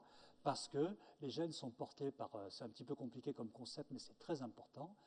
Les gènes peuvent être activés ou désactivés en fonction de molécules qui vont se fixer à proximité. Et en fait, c'est ce que les perturbateurs endocriniens pourraient faire. Et pour expliquer ces problèmes de transmission entre générations, eh bien, on peut imaginer que l'environnement des gènes est perturbé, et on sait que les marques épigénétiques sont conservées au cours des mitoses et peuvent être passées aux générations suivantes. Et c'est probablement ce qui se passe. Et ça, c'est évidemment assez grave. Il y a même des gens qui vont jusqu'à dire que l'épidémie d'obésité pourrait être liée à ces problèmes-là. Mais bon, ça, c'est des hypothèses de travail pour l'instant. Un autre problème que je n'ai pas eu le temps d'aborder, je vais l'aborder très brièvement, c'est l'effet cocktail. Donc vous avez des perturbateurs endocriniens dans la nature, on connaît l'activité de chacun. Ce qu'on est incapable de dire et de prédire, c'est quelle va être l'activité résultant de l'exposition à un mélange de ces perturbateurs endocriniens. Donc ça, c'est l'effet cocktail. Hein. Et ce qui a été montré, c'est que ces problèmes de mélange à faible dose posent un challenge pour les mathématiques, puisque on se trouve dans une situation où 0 plus 0 plus 0 peut donner quelque chose, peut donner un résultat. Ici, j'ai mis 68, mais c'est tout simplement pour dire qu'un perturbateur endocrinien isolé peut ne pas avoir d'effet, mais quand on le met en mélange à la même concentration que seul, on peut avoir un effet ici, et ça a été prouvé, y compris par des prédictions mathématiques. Ça existe dans la nature, ça marche, on l'a fait dans notre laboratoire, ça marche très bien. Alors ça, c'est très important parce que ça rend l'évaluation des risques particulièrement difficile, compte tenu du nombre infini de combinaisons possibles. Donc voilà, ce qu'on peut dire, c'est que sur les faibles doses et les mélanges, c'est qu'à l'heure actuelle, nul ne sait quels seront les effets à long terme de l'exposition à des faibles doses de cocktails de perturbateurs endocriniens. Ce qu'on peut dire aussi, c'est tout ce que je vous ai présenté ici, c'est peut-être que la partie émergée de l'iceberg. Et ce qu'on peut dire aussi, c'est que la recommandation, c'est vraiment de mettre en œuvre le principe de précaution. C'est d'ailleurs ce qu'on fait en Europe et on peut s'en féliciter. Et puis pour finir, je voudrais rappeler qu'en cas de grossesse, il faut être extrêmement vigilant avec ce qu'on mange, ce qu'on touche, avec quoi on s'habille, dans quoi on dort, et voilà. Merci pour votre attention. Merci.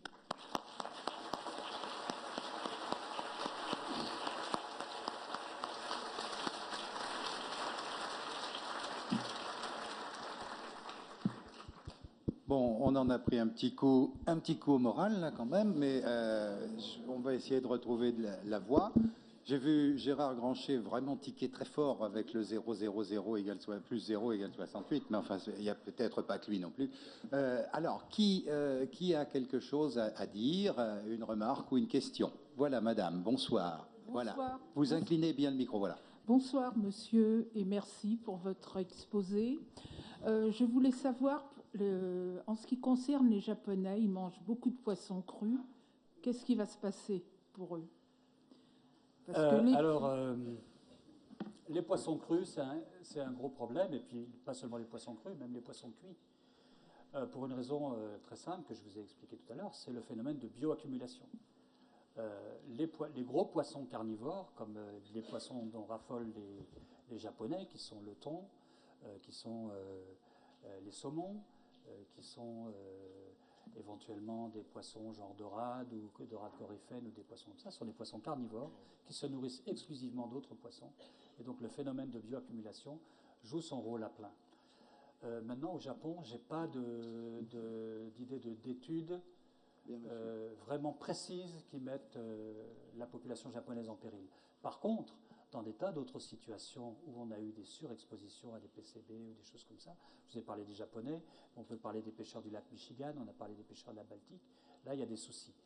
La recommandation, si vous êtes une femme enceinte, c'est d'éviter de consommer des poissons carnivores, du bar, de la dorade, des saumons à forte dose.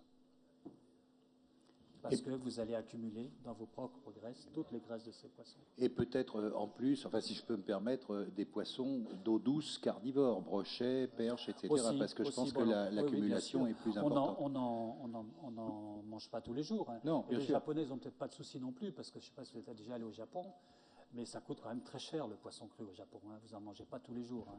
C'est un repas de fête. Hein. Nous avons une question dans la salle vidéo. Je voudrais que la Oui. personne, voilà, Voilà. Est-ce que vous pouvez vous lever? Bien sûr. Que l'on, Pas de voilà, problème. Bonsoir, Ah, monsieur. je vous vois. Voilà, moi je vous vois aussi. Donc ma question, c'était toutes ces études-là qui montrent que les très faibles doses agissent, ne devraient-elles pas remettre en cause les autorisations de mise sur le marché des principaux produits type pesticides ou autres, qui sont basés plus sur des études, comme vous disiez, toxicologiques et pas du tout sur l'endocrinologie, c'est dur à dire. Et qu'actuellement, ce n'est pas du tout, soit dans le monde agricole ou autre, pris en compte cette approche-là je dirais, des effets des produits utilisés, et de façon massive.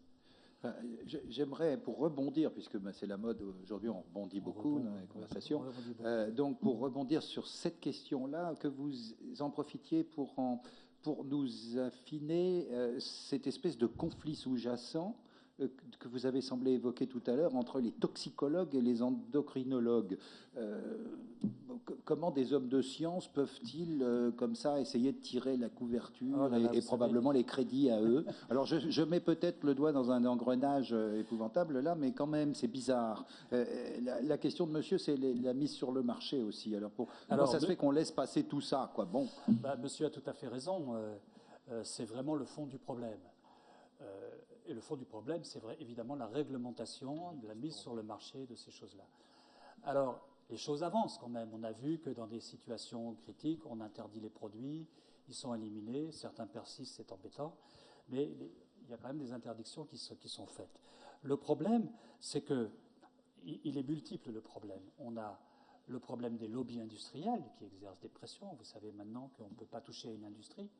Si vous allez dire à une usine que vous allez la fermer, ils vont dire très bien, j'ai mis 500 personnes au chômage, qu'est-ce que vous allez faire? Vous n'allez pas fermer l'usine. Il y a le problème du profit. Ces gens-là gagnent des milliards avec les produits. Et évidemment, vous avez vu, je vous ai donné l'exemple du DDT, ils l'ont vendu à l'armée américaine pendant la guerre s'est arrêtée, ils l'ont vendu aux populations civiles parce que quand on a une bonne source de profit, on veut la garder. Donc tout ça, ça rentre en compte. Après, rentre en compte le problème que tous les ans, il est mis sur le marché des centaines, voire des millions de nouvelles molécules. Et qu'il faut des années, des dizaines d'années dans différents laboratoires pour tester, évaluer ces molécules en termes de dangerosité, que ce soit de toxicité ou de perturbation endocrinienne. Un autre problème, c'est que les laboratoires, dans les laboratoires, vous avez de tout. Vous avez des laboratoires qui travaillent de l'argent public, des subventions publiques, et qui vont faire des études tout à fait sérieuses en rendant des conclusions de leurs résultats. Et puis vous avez des laboratoires qui sont financés par de l'argent privé et dont la seule raison d'être, c'est de contredire les études des autres. Donc pour une étude qui va vous dire qu'un produit est dangereux, vous allez en avoir deux qui vont sortir qui vont dire que le produit n'est pas dangereux. Oui, ça doit être. Alors, c'est pas nouveau, ça. Je veux dire, on va dire la mauvaise foi d'un certain nombre d'organismes de contrôle, c'est pas quelque chose de nouveau. Et si un organisme national ou de service public existe, il doit bien être au courant de ce que vous dites là. On ne le découvre pas. Alors, pardonnez-moi, ce problème de conflit d'intérêts entre les experts qui siègent dans les agences d'évaluation et qui en même temps sont des scientifiques, c'est un problème qui existe partout. Ah oui. C'est un problème qui existe partout et je ne vois pas comment on va le changer demain. Je pense que le seul pouvoir que les citoyens ont, c'est de boycotter les produits. C'est d'exiger de voir ce qu'il y a dedans, c'est de ne pas acheter des produits qui contiennent telle ou telle substance. Vous pouvez aller sur Internet, il y a des tas de sites qui ne sont pas sérieux, qui vont vous dire que l'industrie chimique c'est miraculeux et que ça va vous sauver la vie, ce qui peut être vrai dans certains cas, on a vu avec le DDT, mais vous avez également des tas de sites qui vont vous dire des choses réelles, des associations, il y a des tas de sites qui sont très très bien informés, qui suivent au jour le jour. C'est un site américain qui s'appelle TEDx, et dans laquelle vous avez la liste de tous les produits qui ont une activité perturbateur endocrinienne. Et ils suivent au jour le jour la littérature, et vous avez les références en face, vous allez pouvoir aller voir les infos. Il faut être un peu paranoïaque alors. Et puis je vais vous avouer un truc, moi, c'est que je lis une liste comme ça des produits que vous avez cités. C'est du chinois, ça ne va pas m'en renseigner beaucoup. Y compris pour moi. Bon, néanmoins, il y a quand même aussi des tas de sites sur lesquels il y a un effort de synthèse qui est fait pour présenter de l'activité, de l'information prédigérée et fiable. Le problème, c'est que beaucoup de ces sites sont en anglais. En France, on n'est pas très riche en sites quand même. Et puis vous avez les grands rapports de l'Union européenne. L'OMS a publié en 2013 un rapport de 500 pages sur la perturbation endocrinienne qui est extrêmement bien fait, extrêmement bien documenté. Alors évidemment, c'est long, 500 pages. Et ma partie de question à moi, les toxicologues ne peuvent pas s'entendre un peu. Alors, les toxicologues et les endocrinologues, c'est des gens qui appartiennent à des disciplines différentes. Et dans le monde scientifique, il faut savoir, c'est quelque chose d'extrêmement vaste. C'est pas parce qu'on est biologiste qu'on se comprend tous. Loin de là. Et un toxicologue, il ne peut pas comprendre pourquoi on va aller tester une molécule à des concentrations. Il va trouver que c'est similaire. Pardonnez-moi, je vous interromps. Il va penser que c'est similaire, par exemple, à l'homéopathie, que c'est trop dilué, que c'est trop faible. Ils ont tendance à penser ça. Les toxicologues et la réglementation est basée sur des principes très simples. Vous prenez une molécule, vous exposez des bactéries ou des petits gastéropodes ou des souris, etc. Et vous regardez et vous exposez ces animaux à des doses décroissantes. Au bout d'un moment, vous ne voyez plus d'effet. Vous allez décréter que cette dose-là, c'est la dose sans effet. La réglementation va être qu'on va tolérer une exposition quotidienne à ce produit qui sera 100 fois inférieure à la dose sans effet. C'est comme ça que ça fonctionne. D'accord. Mais l'endocrinologie, ça ne fonctionne pas comme ça. Parce que les effets, on les a vus, c'est des effets retard, c'est des effets sournois sur des organes spécifiques. Si on n'étudie pas cet organe-là, on passe à côté. Et donc, ce n'est pas du tout la même chose. Et il y a actuellement un conflit, il y a même des articles qui vont sortir où on met sur le devant de la scène dans des journaux scientifiques les points de vue des uns et des autres et pourquoi ils s'affrontent. D'accord. Les endocrinologues, c'est vrai que c'est pas facile.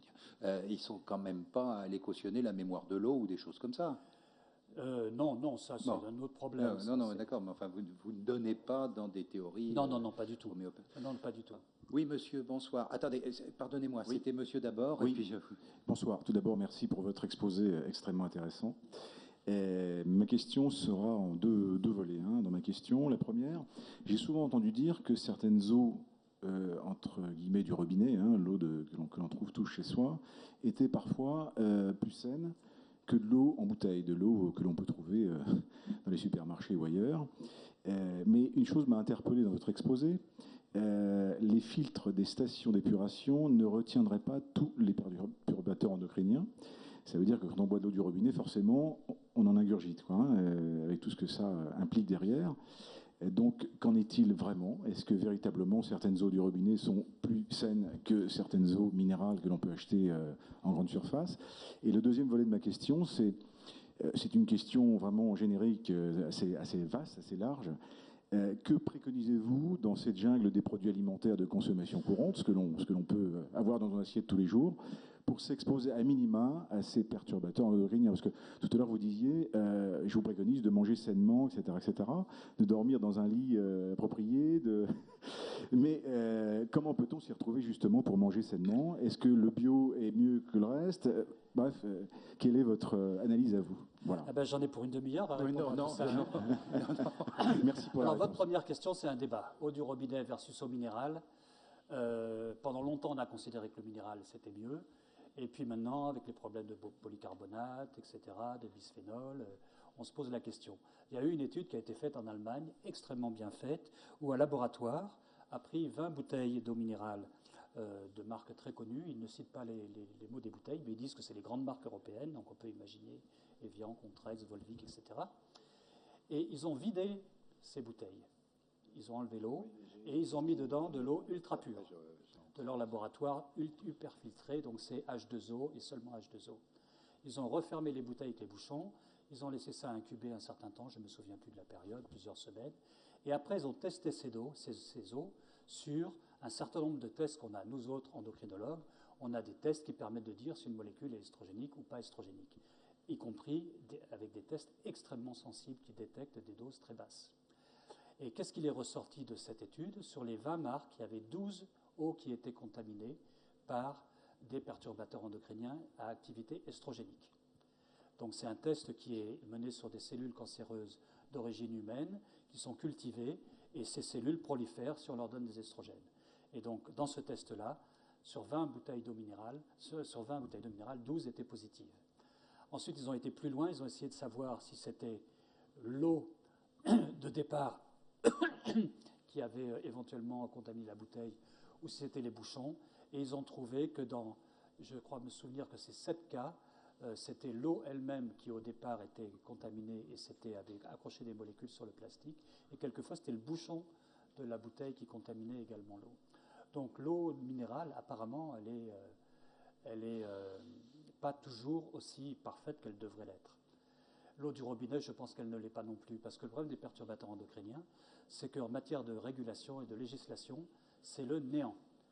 Il faut savoir que l'Union européenne a accouché d'une réglementation en 2007, ou même un petit peu avant, qui s'appelle REACH, et qui oblige les industriels à faire la preuve de l'innocuité de leurs produits avant mise sur le marché. Donc, les produits doivent passer par un certain nombre de tests toxicologiques qui sont menés sur des cellules, sur des embryons, sur des têtards d'amphibiens ou des embryons de poissons. On n'a pas le droit de faire des tests sur des mammifères. Je vous expliquerai peut-être pourquoi tout à l'heure. Et donc, qu'est-ce que je disais Oui, ce sont une étude, vous avez parlé d'une étude allemande, là, non, c'est ça? Oui, mais là, j'ai perdu le fil de mon discours. Je ne vais pas pouvoir vous aider, ah là, oui, malheureusement. robinet, oui. Donc, en matière de régulation, les perturbateurs endocriniens, il n'y a pas de test réglementaire.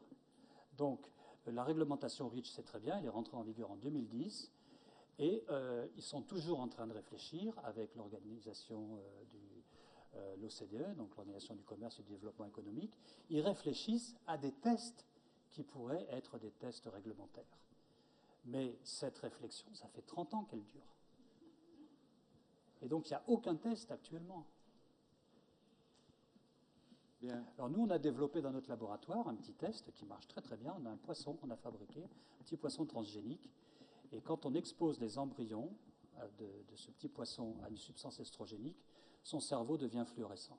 Ce texte est extrêmement sensible, extrêmement robuste, extrêmement simple à mettre en œuvre, et il est actuellement dans les tuyaux de l'OCDE pour une procédure de validation. Mais je peux déjà vous donner le résultat, ça sera niette. Vous allez faire Pourquoi fortune. Pourquoi ça sera niette? Parce que derrière l'OCDE, vous avez tout un tas de lobbies industriels qui vont dire « Ah ben non, ce test, il n'a que des inconvénients. On ne peut pas utiliser ça, c'est pas assez souple, c'est pas assez facile, c'est pas assez... » Et voilà, il sera rayé de la carte, comme d'autres. Monsieur, votre Il y avait, question. il y avait le bonsoir. deuxième volet de ma question.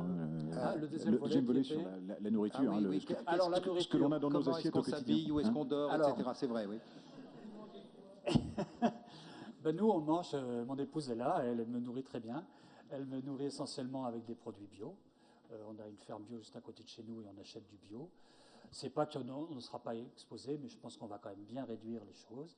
Il faut éviter de manger dans du plastique, il faut éviter tout stockage de nourriture dans du plastique, tous vos Tupperware, vous les mettez à la poubelle, vous évitez les films étirants, vous mettez rien dans votre micro-ondes dans du plastique, vous faites chauffer dans du verre, vous n'utilisez pas des poêles avec des revêtements à base de produits perfluorés, vous faites attention à l'eau que vous buvez, si tant est qu'on puisse dire quelque chose sur sa qualité. En ce qui concerne les habits, il faut savoir qu'il y a des tas de cochonneries dans les vêtements. Donc la recommandation, c'est de ne pas acheter n'importe quoi, acheter de la qualité, et surtout de laver systématiquement tous les habits neufs ou vos draps neufs avant de les mettre. C'est des choses très simples qui vont permettre de réduire l'exposition. Également, vous pouvez avoir chez vous, dans tout votre électroménager, vos fauteuils, vos canapés, des retardateurs de flamme, des PBDE, et ça, c'est à proscrire. Donc là, je n'ai pas la solution parce qu'il y en a partout. Et le problème, c'est un problème américain, parce que les Américains, c'est eux qui fabriquent les PBDE. Donc en Californie, vous avez une loi qui oblige les fabricants à mettre du PBDE dans les produits. Et ils essayent d'exporter cette loi à tous les États-Unis et au monde entier. On va louer une caverne, finalement, hein, si j'ai bien compris. Oui, monsieur, bonsoir. Oui, j'ai bien compris que les endocrinologues s'intéressent à des doses beaucoup plus faibles. Et la question, je voulais vous poser, est-ce que vous avez intégré les immenses progrès en matière de tests et de métrologie des expositions dans tous les médias d'exposition, que ce soit les aliments, que ce soit les comportements environnementaux, l'eau, l'air, les vêtements, parce qu'aujourd'hui, ces tests font d'énormes progrès, on va chercher des quantités beaucoup plus infimes. D'autre part, les protocoles scientifiques de ces tests répondent à des exigences d'accréditation, de reconnaissance, de tests interlaboratoires, qui font qu'aujourd'hui, l'ensemble de ces tests donc apparaissent et sont une nouvelle donne, notamment au niveau des concentrations mesurées. Tout ça, bien sûr, est pris en compte par les endocrinologues qui considèrent évidemment les doses, qui mesurent sans arrêt des produits dans des échantillons biologiques et également dans des matrices environnementales, que ce soit de l'eau, des boues, des sédiments. Tout ça est évidemment pris en compte dans le problème de l'évaluation des risques et de gestion de ces risques.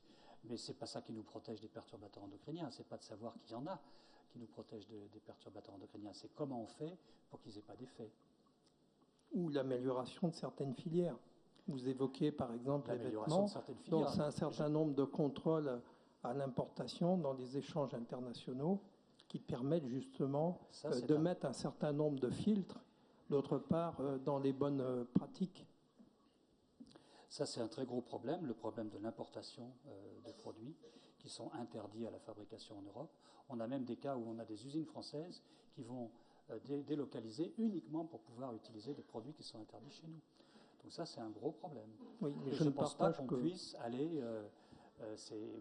on peut difficilement imaginer que de tester tous les produits qui rentrent sur le territoire européen. Par contre, vous n'avez pas évoqué quand même les immenses progrès en matière de législation internationale dans ce domaine. Aujourd'hui, vous avez des limites maximum qui sont fixées, certes pas au niveau, mais les perturbateurs endocriniens, vous avez évoqué... Vous me parlez pas d'endocrinologie. Non, endocrinologie, aujourd'hui, par exemple, vous avez dans les objets électroniques, téléphones et tout, la directive qui s'appelle RoHS, Restrictive on Hazardous Substances, qui comporte précisément les retardateurs de flammes que vous avez cités, les polybromodiphényléthers. Je vous sens partie prenante de ces grands progrès, monsieur. Pas partie prenante, monsieur, praticien, dirige un très gros laboratoire d'analyse et de contrôle, indépendant. Bien, je crois que... tenez, pardonnez-moi, si vous avez fini, monsieur, vous pouvez éteindre le micro pour que ça puisse redistribuer le volume. Merci beaucoup. Direction la salle du bas. Je crois que nous avons une question. Voulez-vous vous signaler, s'il vous plaît, mademoiselle ou monsieur, madame ? Non, il n'y a pas de question. Bon, on va louper. Alors, on va de l'autre côté, complètement au balcon, là, voilà, avec madame et monsieur. Allez-y. Voilà, allez-y. Bonsoir, monsieur. Oui, bonsoir. Oui, j'aimerais, tout à l'heure, vous avez parlé des stations d'épuration. J'aimerais un petit peu préciser, est-ce que vous pouvez nous dire si on retrouve ce genre de produit dans les boues des stations d'épuration? Qu'est-ce qu'on fait de ces boues? Est-il vrai qu'on les utilise dans la culture? Alors ça, c'est en vrai, les épandant sur les champs. Oui. Et est-ce que ça peut passer par les produits végétaux, par les végétaux? Ça peut être vrai dans certains cas. On s'est aperçu que certaines bactéries retiennent très bien certains de ces produits. Et effectivement, de temps en temps, on s'en sert pour épandre les champs, oui. Mais les cultivateurs ne sont pas raisonnables quand ils font ça. Ils polluent leurs terres. Oui, j'ai peur que ce soit des comportements partagés par d'autres professions. Je crois que... Mais est-ce qu'il y a une autre solution pour traiter les boues? Je ne suis pas spécialiste du traitement des boues, moi je suis endocrinologue, donc je serais heureux de connaître votre solution. T'en es pas. Alors, le problème des stations d'épuration, c'est que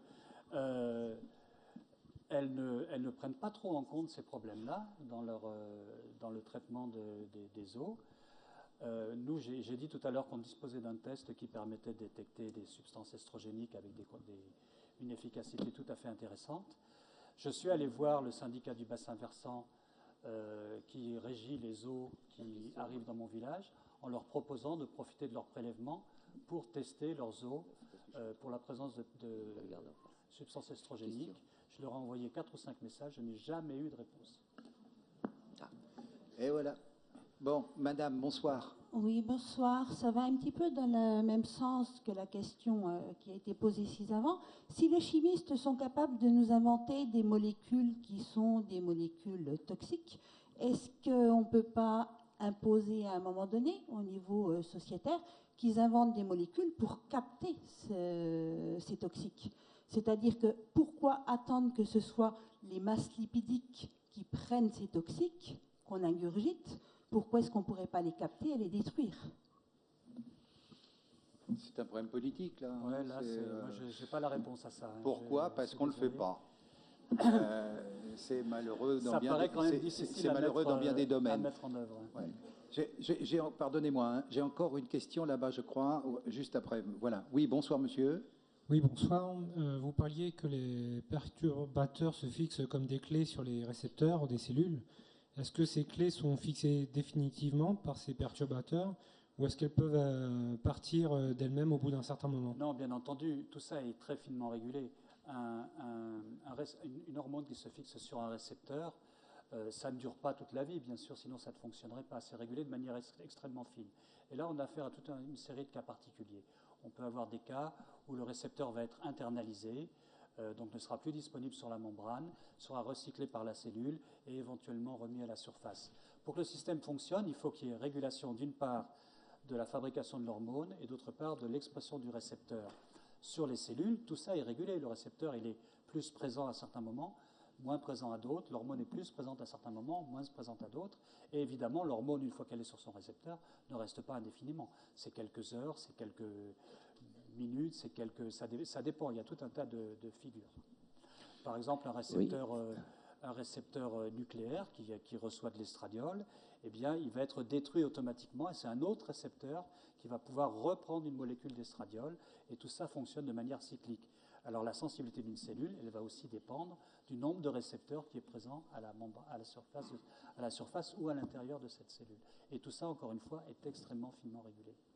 Oui, monsieur, bonsoir. Oui, alors, en ce qui concerne donc l'influence des perturbateurs endocriniens dans le développement des maladies neurodégénératives, avez-vous des éléments qui pourraient expliquer la maladie de Parkinson, notamment sous l'influence de certains vaccins effectués dans la jeune enfance? Oh là, j'ai aucune idée là-dessus. Parce que c'est une idée qui est en l'air pour l'instant. Oui, je sais qu'il y a des choses là-dessus. La maladie de Parkinson, c'est quand même une maladie neurodégénérative un petit peu particulière dans la mesure où elle est sexuellement dimorphique. Elle touche 4 fois plus les hommes que les femmes. Okay. Et il y a des choses intéressantes aussi, mais ça fait appel à des notions un petit peu complexes qui pourraient expliquer un petit peu ce dimorphisme sexuel. Mais en ce qui concerne les vaccins, je n'ai pas la réponse. Bon, merci. Voilà. Pouvez-vous fermer votre micro, monsieur, s'il vous plaît? Je vous remercie. C'est Pierre Desproges qui disait quand il y a des idées en l'air, il faut attendre qu'elles retombent. Oui, monsieur, j'avais une question par là, je crois. Oui, allez-y, pardon, excusez-moi. Oui, j'ai bien entendu votre description des différentes qualités des eaux minérales ou naturelles ou du robinet. Et comme je fais un peu de jardinage et j'essaye de faire des choses bien, je voudrais savoir avec quelle eau vous arrosez les légumes bio dans votre ferme. Alors personnellement, moi je ne les arrose pas, puisque je n'ai pas de potager dans mon jardin. Je ne sais pas exactement. Surveiller le jardinier. On peut imaginer que c'est de l'eau de pluie quand même, mais je n'ai pas de... Je ne pense pas qu'elle soit très intacte non plus, l'eau de pluie. Elle ne doit pas l'être intacte non plus, parce que l'eau de pluie de toute manière n'est pas intacte non plus. C'est le moins qu'on puisse dire, avec les pluies acides et les virus qu'il y a dedans, etc. Je crois qu'on a une... Ouais, surveillez votre jardinier, hein, monsieur K. Hein. Je n'en ai pas. On va aller dans la salle vidéo. Je crois que nous avons une question cette fois-ci. Oui, bonsoir. Oui, bonsoir, monsieur. Levez-vous, qu'on vous voit, pardonnez-moi. C'est pas... Voilà. Ah, je vous vois, oui. Oui, bonsoir. Bonsoir. Oui, vous avez bien expliqué toute la complexité de ces processus de vie, mais la vie en elle-même, elle doit se perpétuer et elle sait susciter ses propres mécanismes d'autodéfense. Donc, du côté des mécanismes d'autodéfense, est-ce que vous n'avez pas des lignes d'espoir pour justement lutter contre l'agression de ces PE? Voilà, ça j'attendais cette question. On n'a pas une espèce de vaccin automatique au bout du compte depuis le temps? C'est effectivement une très très bonne question. Comment les espèces vont évoluer en présence de ces perturbateurs endocriniens. Il faut savoir qu'il y en a qui sont plus fragiles que d'autres. On a vu avec les faucons, par exemple, le faucon cresserelle n'a pas tellement été affecté, le faucon pèlerin l'a été beaucoup. On ne sait pas pourquoi. Alors, il y a des choses qui sont étudiées de manière assez précise par les gens qui font de l'évolution. Et j'entends deux choses différentes qui me viennent à l'esprit maintenant. Il y a des gens qui disent que les perturbateurs endocriniens finissent par appauvrir le patrimoine génétique d'une espèce en sélectionnant les individus les plus résistants qui arrivent à s'adapter. Et c'est souvent ce qui se passe d'ailleurs avec, si on pense à beaucoup de pesticides qui créent des résistances, on est obligé d'en mettre de plus en plus parce que les espèces résistent de plus en plus aux pesticides. Et donc là, c'est une évolution génétique qui va vers une sélection de certains individus et un appauvrissement du patrimoine génétique de l'espèce. Et puis, j'ai parlé des effets transgénérationnels, par exemple. Et il y a Michael Skinner, là, le patron de ce laboratoire, qui fait vraiment beaucoup parler de lui, qui a fait des études très intéressantes avec des gens qui font de la biologie de l'évolution. Ils ont pris des rats qui ont été des petits rats mâles qui sont des descendants de la femelle traitée par la vinclosoline, et ils ont essayé de les accoupler avec des femelles naïves et non traitées. Et puis ils ont fait les mêmes manips en prenant un rat témoin dont l'ancêtre n'a pas été traité. Et ils donnent le choix à la femelle de s'accoupler avec l'un ou avec l'autre. Et de manière très surprenante, la femelle, dans une très grande majorité des cas, va aller vers le rat qui descend d'une femelle non traitée. Donc quelque part, cette femelle refuse de s'accoupler avec un rat qui présente quelque part, visiblement, un défaut lié à une exposition transgénérationnelle. Donc je trouve ce travail est vraiment intéressant parce que les statistiques qu'ils montrent dans leur article sont extrêmement significatives. Donc je ne sais pas. Donc ça voudrait dire que certaines espèces seraient capables d'éviter des animaux qui sont contaminés et donc avis tout ou ce que je peux dire sur ce sujet. Oui, monsieur, bonsoir. Bonsoir. Oui, bonsoir. Je voudrais savoir ce qu'en pense notre ministère de la Santé. Est-ce que vous leur avez envoyé votre présentation? Celle-ci, vous savez, je pense qu'ils sont parfaitement informés sur ce sujet-là. Ces problèmes sont gérés par l'Agence nationale de l'ANSES, qui est donc la fusion de l'AFSET et de l'AFSA, donc qui gère à la fois la santé environnementale, l'alimentation et la santé humaine. Ils ont des experts, ils essayent de faire leur travail, et ils sont parfaitement au courant de tout ça. Ils font de la veille scientifique, c'est-à-dire qu'ils dépouillent toutes les publications, ils écrivent des rapports. Ils sont parfaitement au courant de tout ça, ils n'ont pas besoin de ma présentation. Alors maintenant, après, comment ils gèrent le problème? C'est le problème qu'on a évoqué au début, des conflits entre les industriels, les scientifiques, le grand public. Où est la vérité scientifique? Je vous ai dit que vous avez une étude positive, une étude négative, et il est très difficile de faire émerger de la vérité. Oui. Dans certains cas, ça marche. Regardez les biberons pour les bébés. C'est les grandes surfaces qui ont décidé. Ils ont dit on ne veut plus en vendre, mais pourquoi ils n'en vendaient plus? Parce que les gens n'en achetaient plus. Ouais. Après, ils ont dit que c'était leur politique de ne plus en vendre pour ne pas intoxiquer les gens. Mais c'est parce que les consommateurs n'en achetaient plus. D'où votre conseil de boycotter comme première réaction. Je dis que c'est le pouvoir du citoyen que de refuser d'acheter n'importe quoi. Et on est aussi en droit d'exiger, et ça a été dit par un monsieur qui s'appelait Jean Rostand, qui était un naturaliste bien connu, et également un philosophe et un humaniste, qui disait que l'obligation de subir nous donne le droit de savoir. Et ça, c'est parfaitement vrai. On doit exiger de la transparence dans tout ça. Encore deux questions. Nous allons... Salle vidéo. Qui veut prendre la parole? Montrez-vous. Voilà. Bonsoir. Bonsoir. Donc, je voulais vous poser une question, justement. Vous parlez on n'entend pas bien. Essayez de parler plus fort. Vous parlez du boycott et du choix du consommateur, sauf que le souci, c'est d'être informé et c'est parfois difficile de faire des choix. Notamment, je me pose la question sur le plastique et tous les plastiques avec les sigles, les numéros en fait qui se trouvent au milieu des sigles. On nous dit que maintenant, il y a un greenwashing des industriels avec un affichage sans bisphénol A à tort et à travers, avec sans bisphénol qu'on peut chauffer, qu'on peut mettre au micro-ondes. Il y a énormément de produits aussi en silicone qui se développent, des moules qui passent au four, etc. Je vais poser la question pour être informé un peu de comment faire son choix par rapport, notamment à la question du plastique.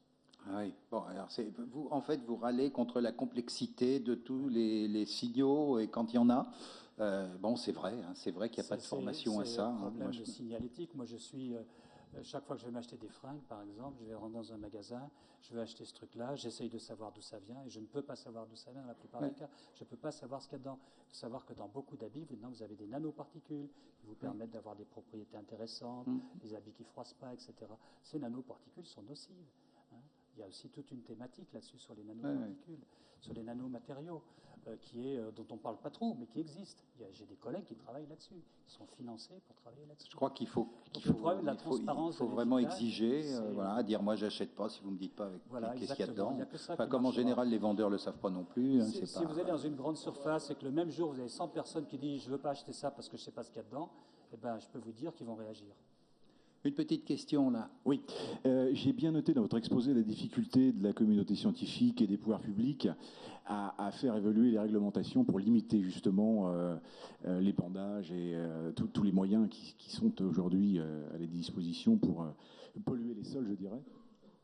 Malgré tout, est-ce qu'il y a une note d'espoir? Est-ce que la réglementation évolue suffisamment pour qu'on voit la courbe s'inverser? C'est-à-dire qu'il y ait de moins en moins, que l'on retrouve de moins en moins ce genre de produits toxiques dans nos sols, dans nos rivières, dans l'eau, etc. Est-ce que la courbe s'inverse ou est-ce que malheureusement ça continue à polluer de plus en plus sur cette planète? Est-ce qu'on a quand même fait quelque chose pour les Est-ce qu'il y a une note d'espoir?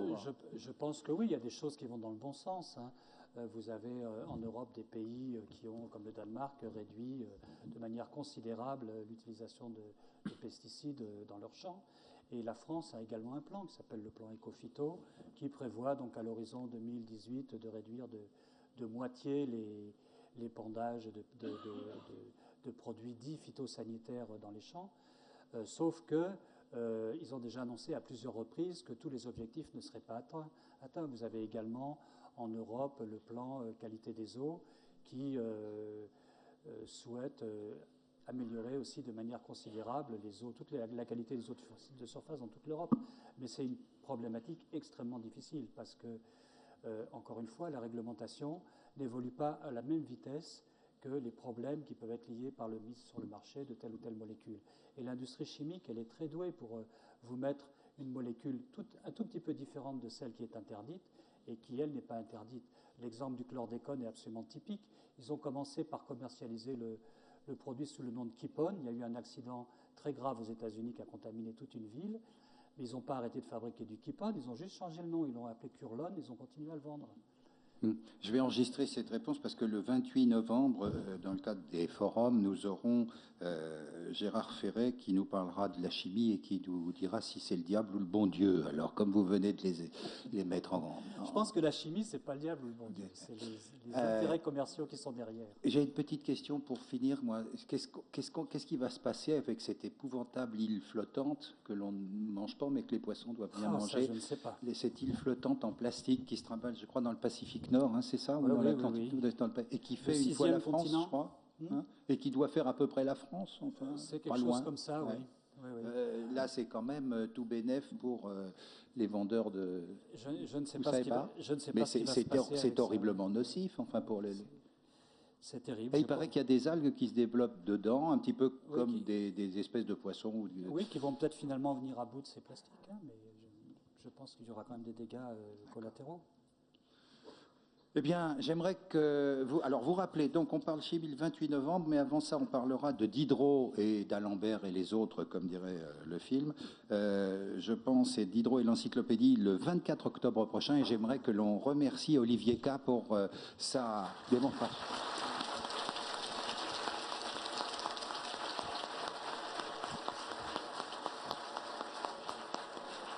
Et bon courage à tous. Bon courage à tous et surveillez vos jardiniers si vous en avez. Hein.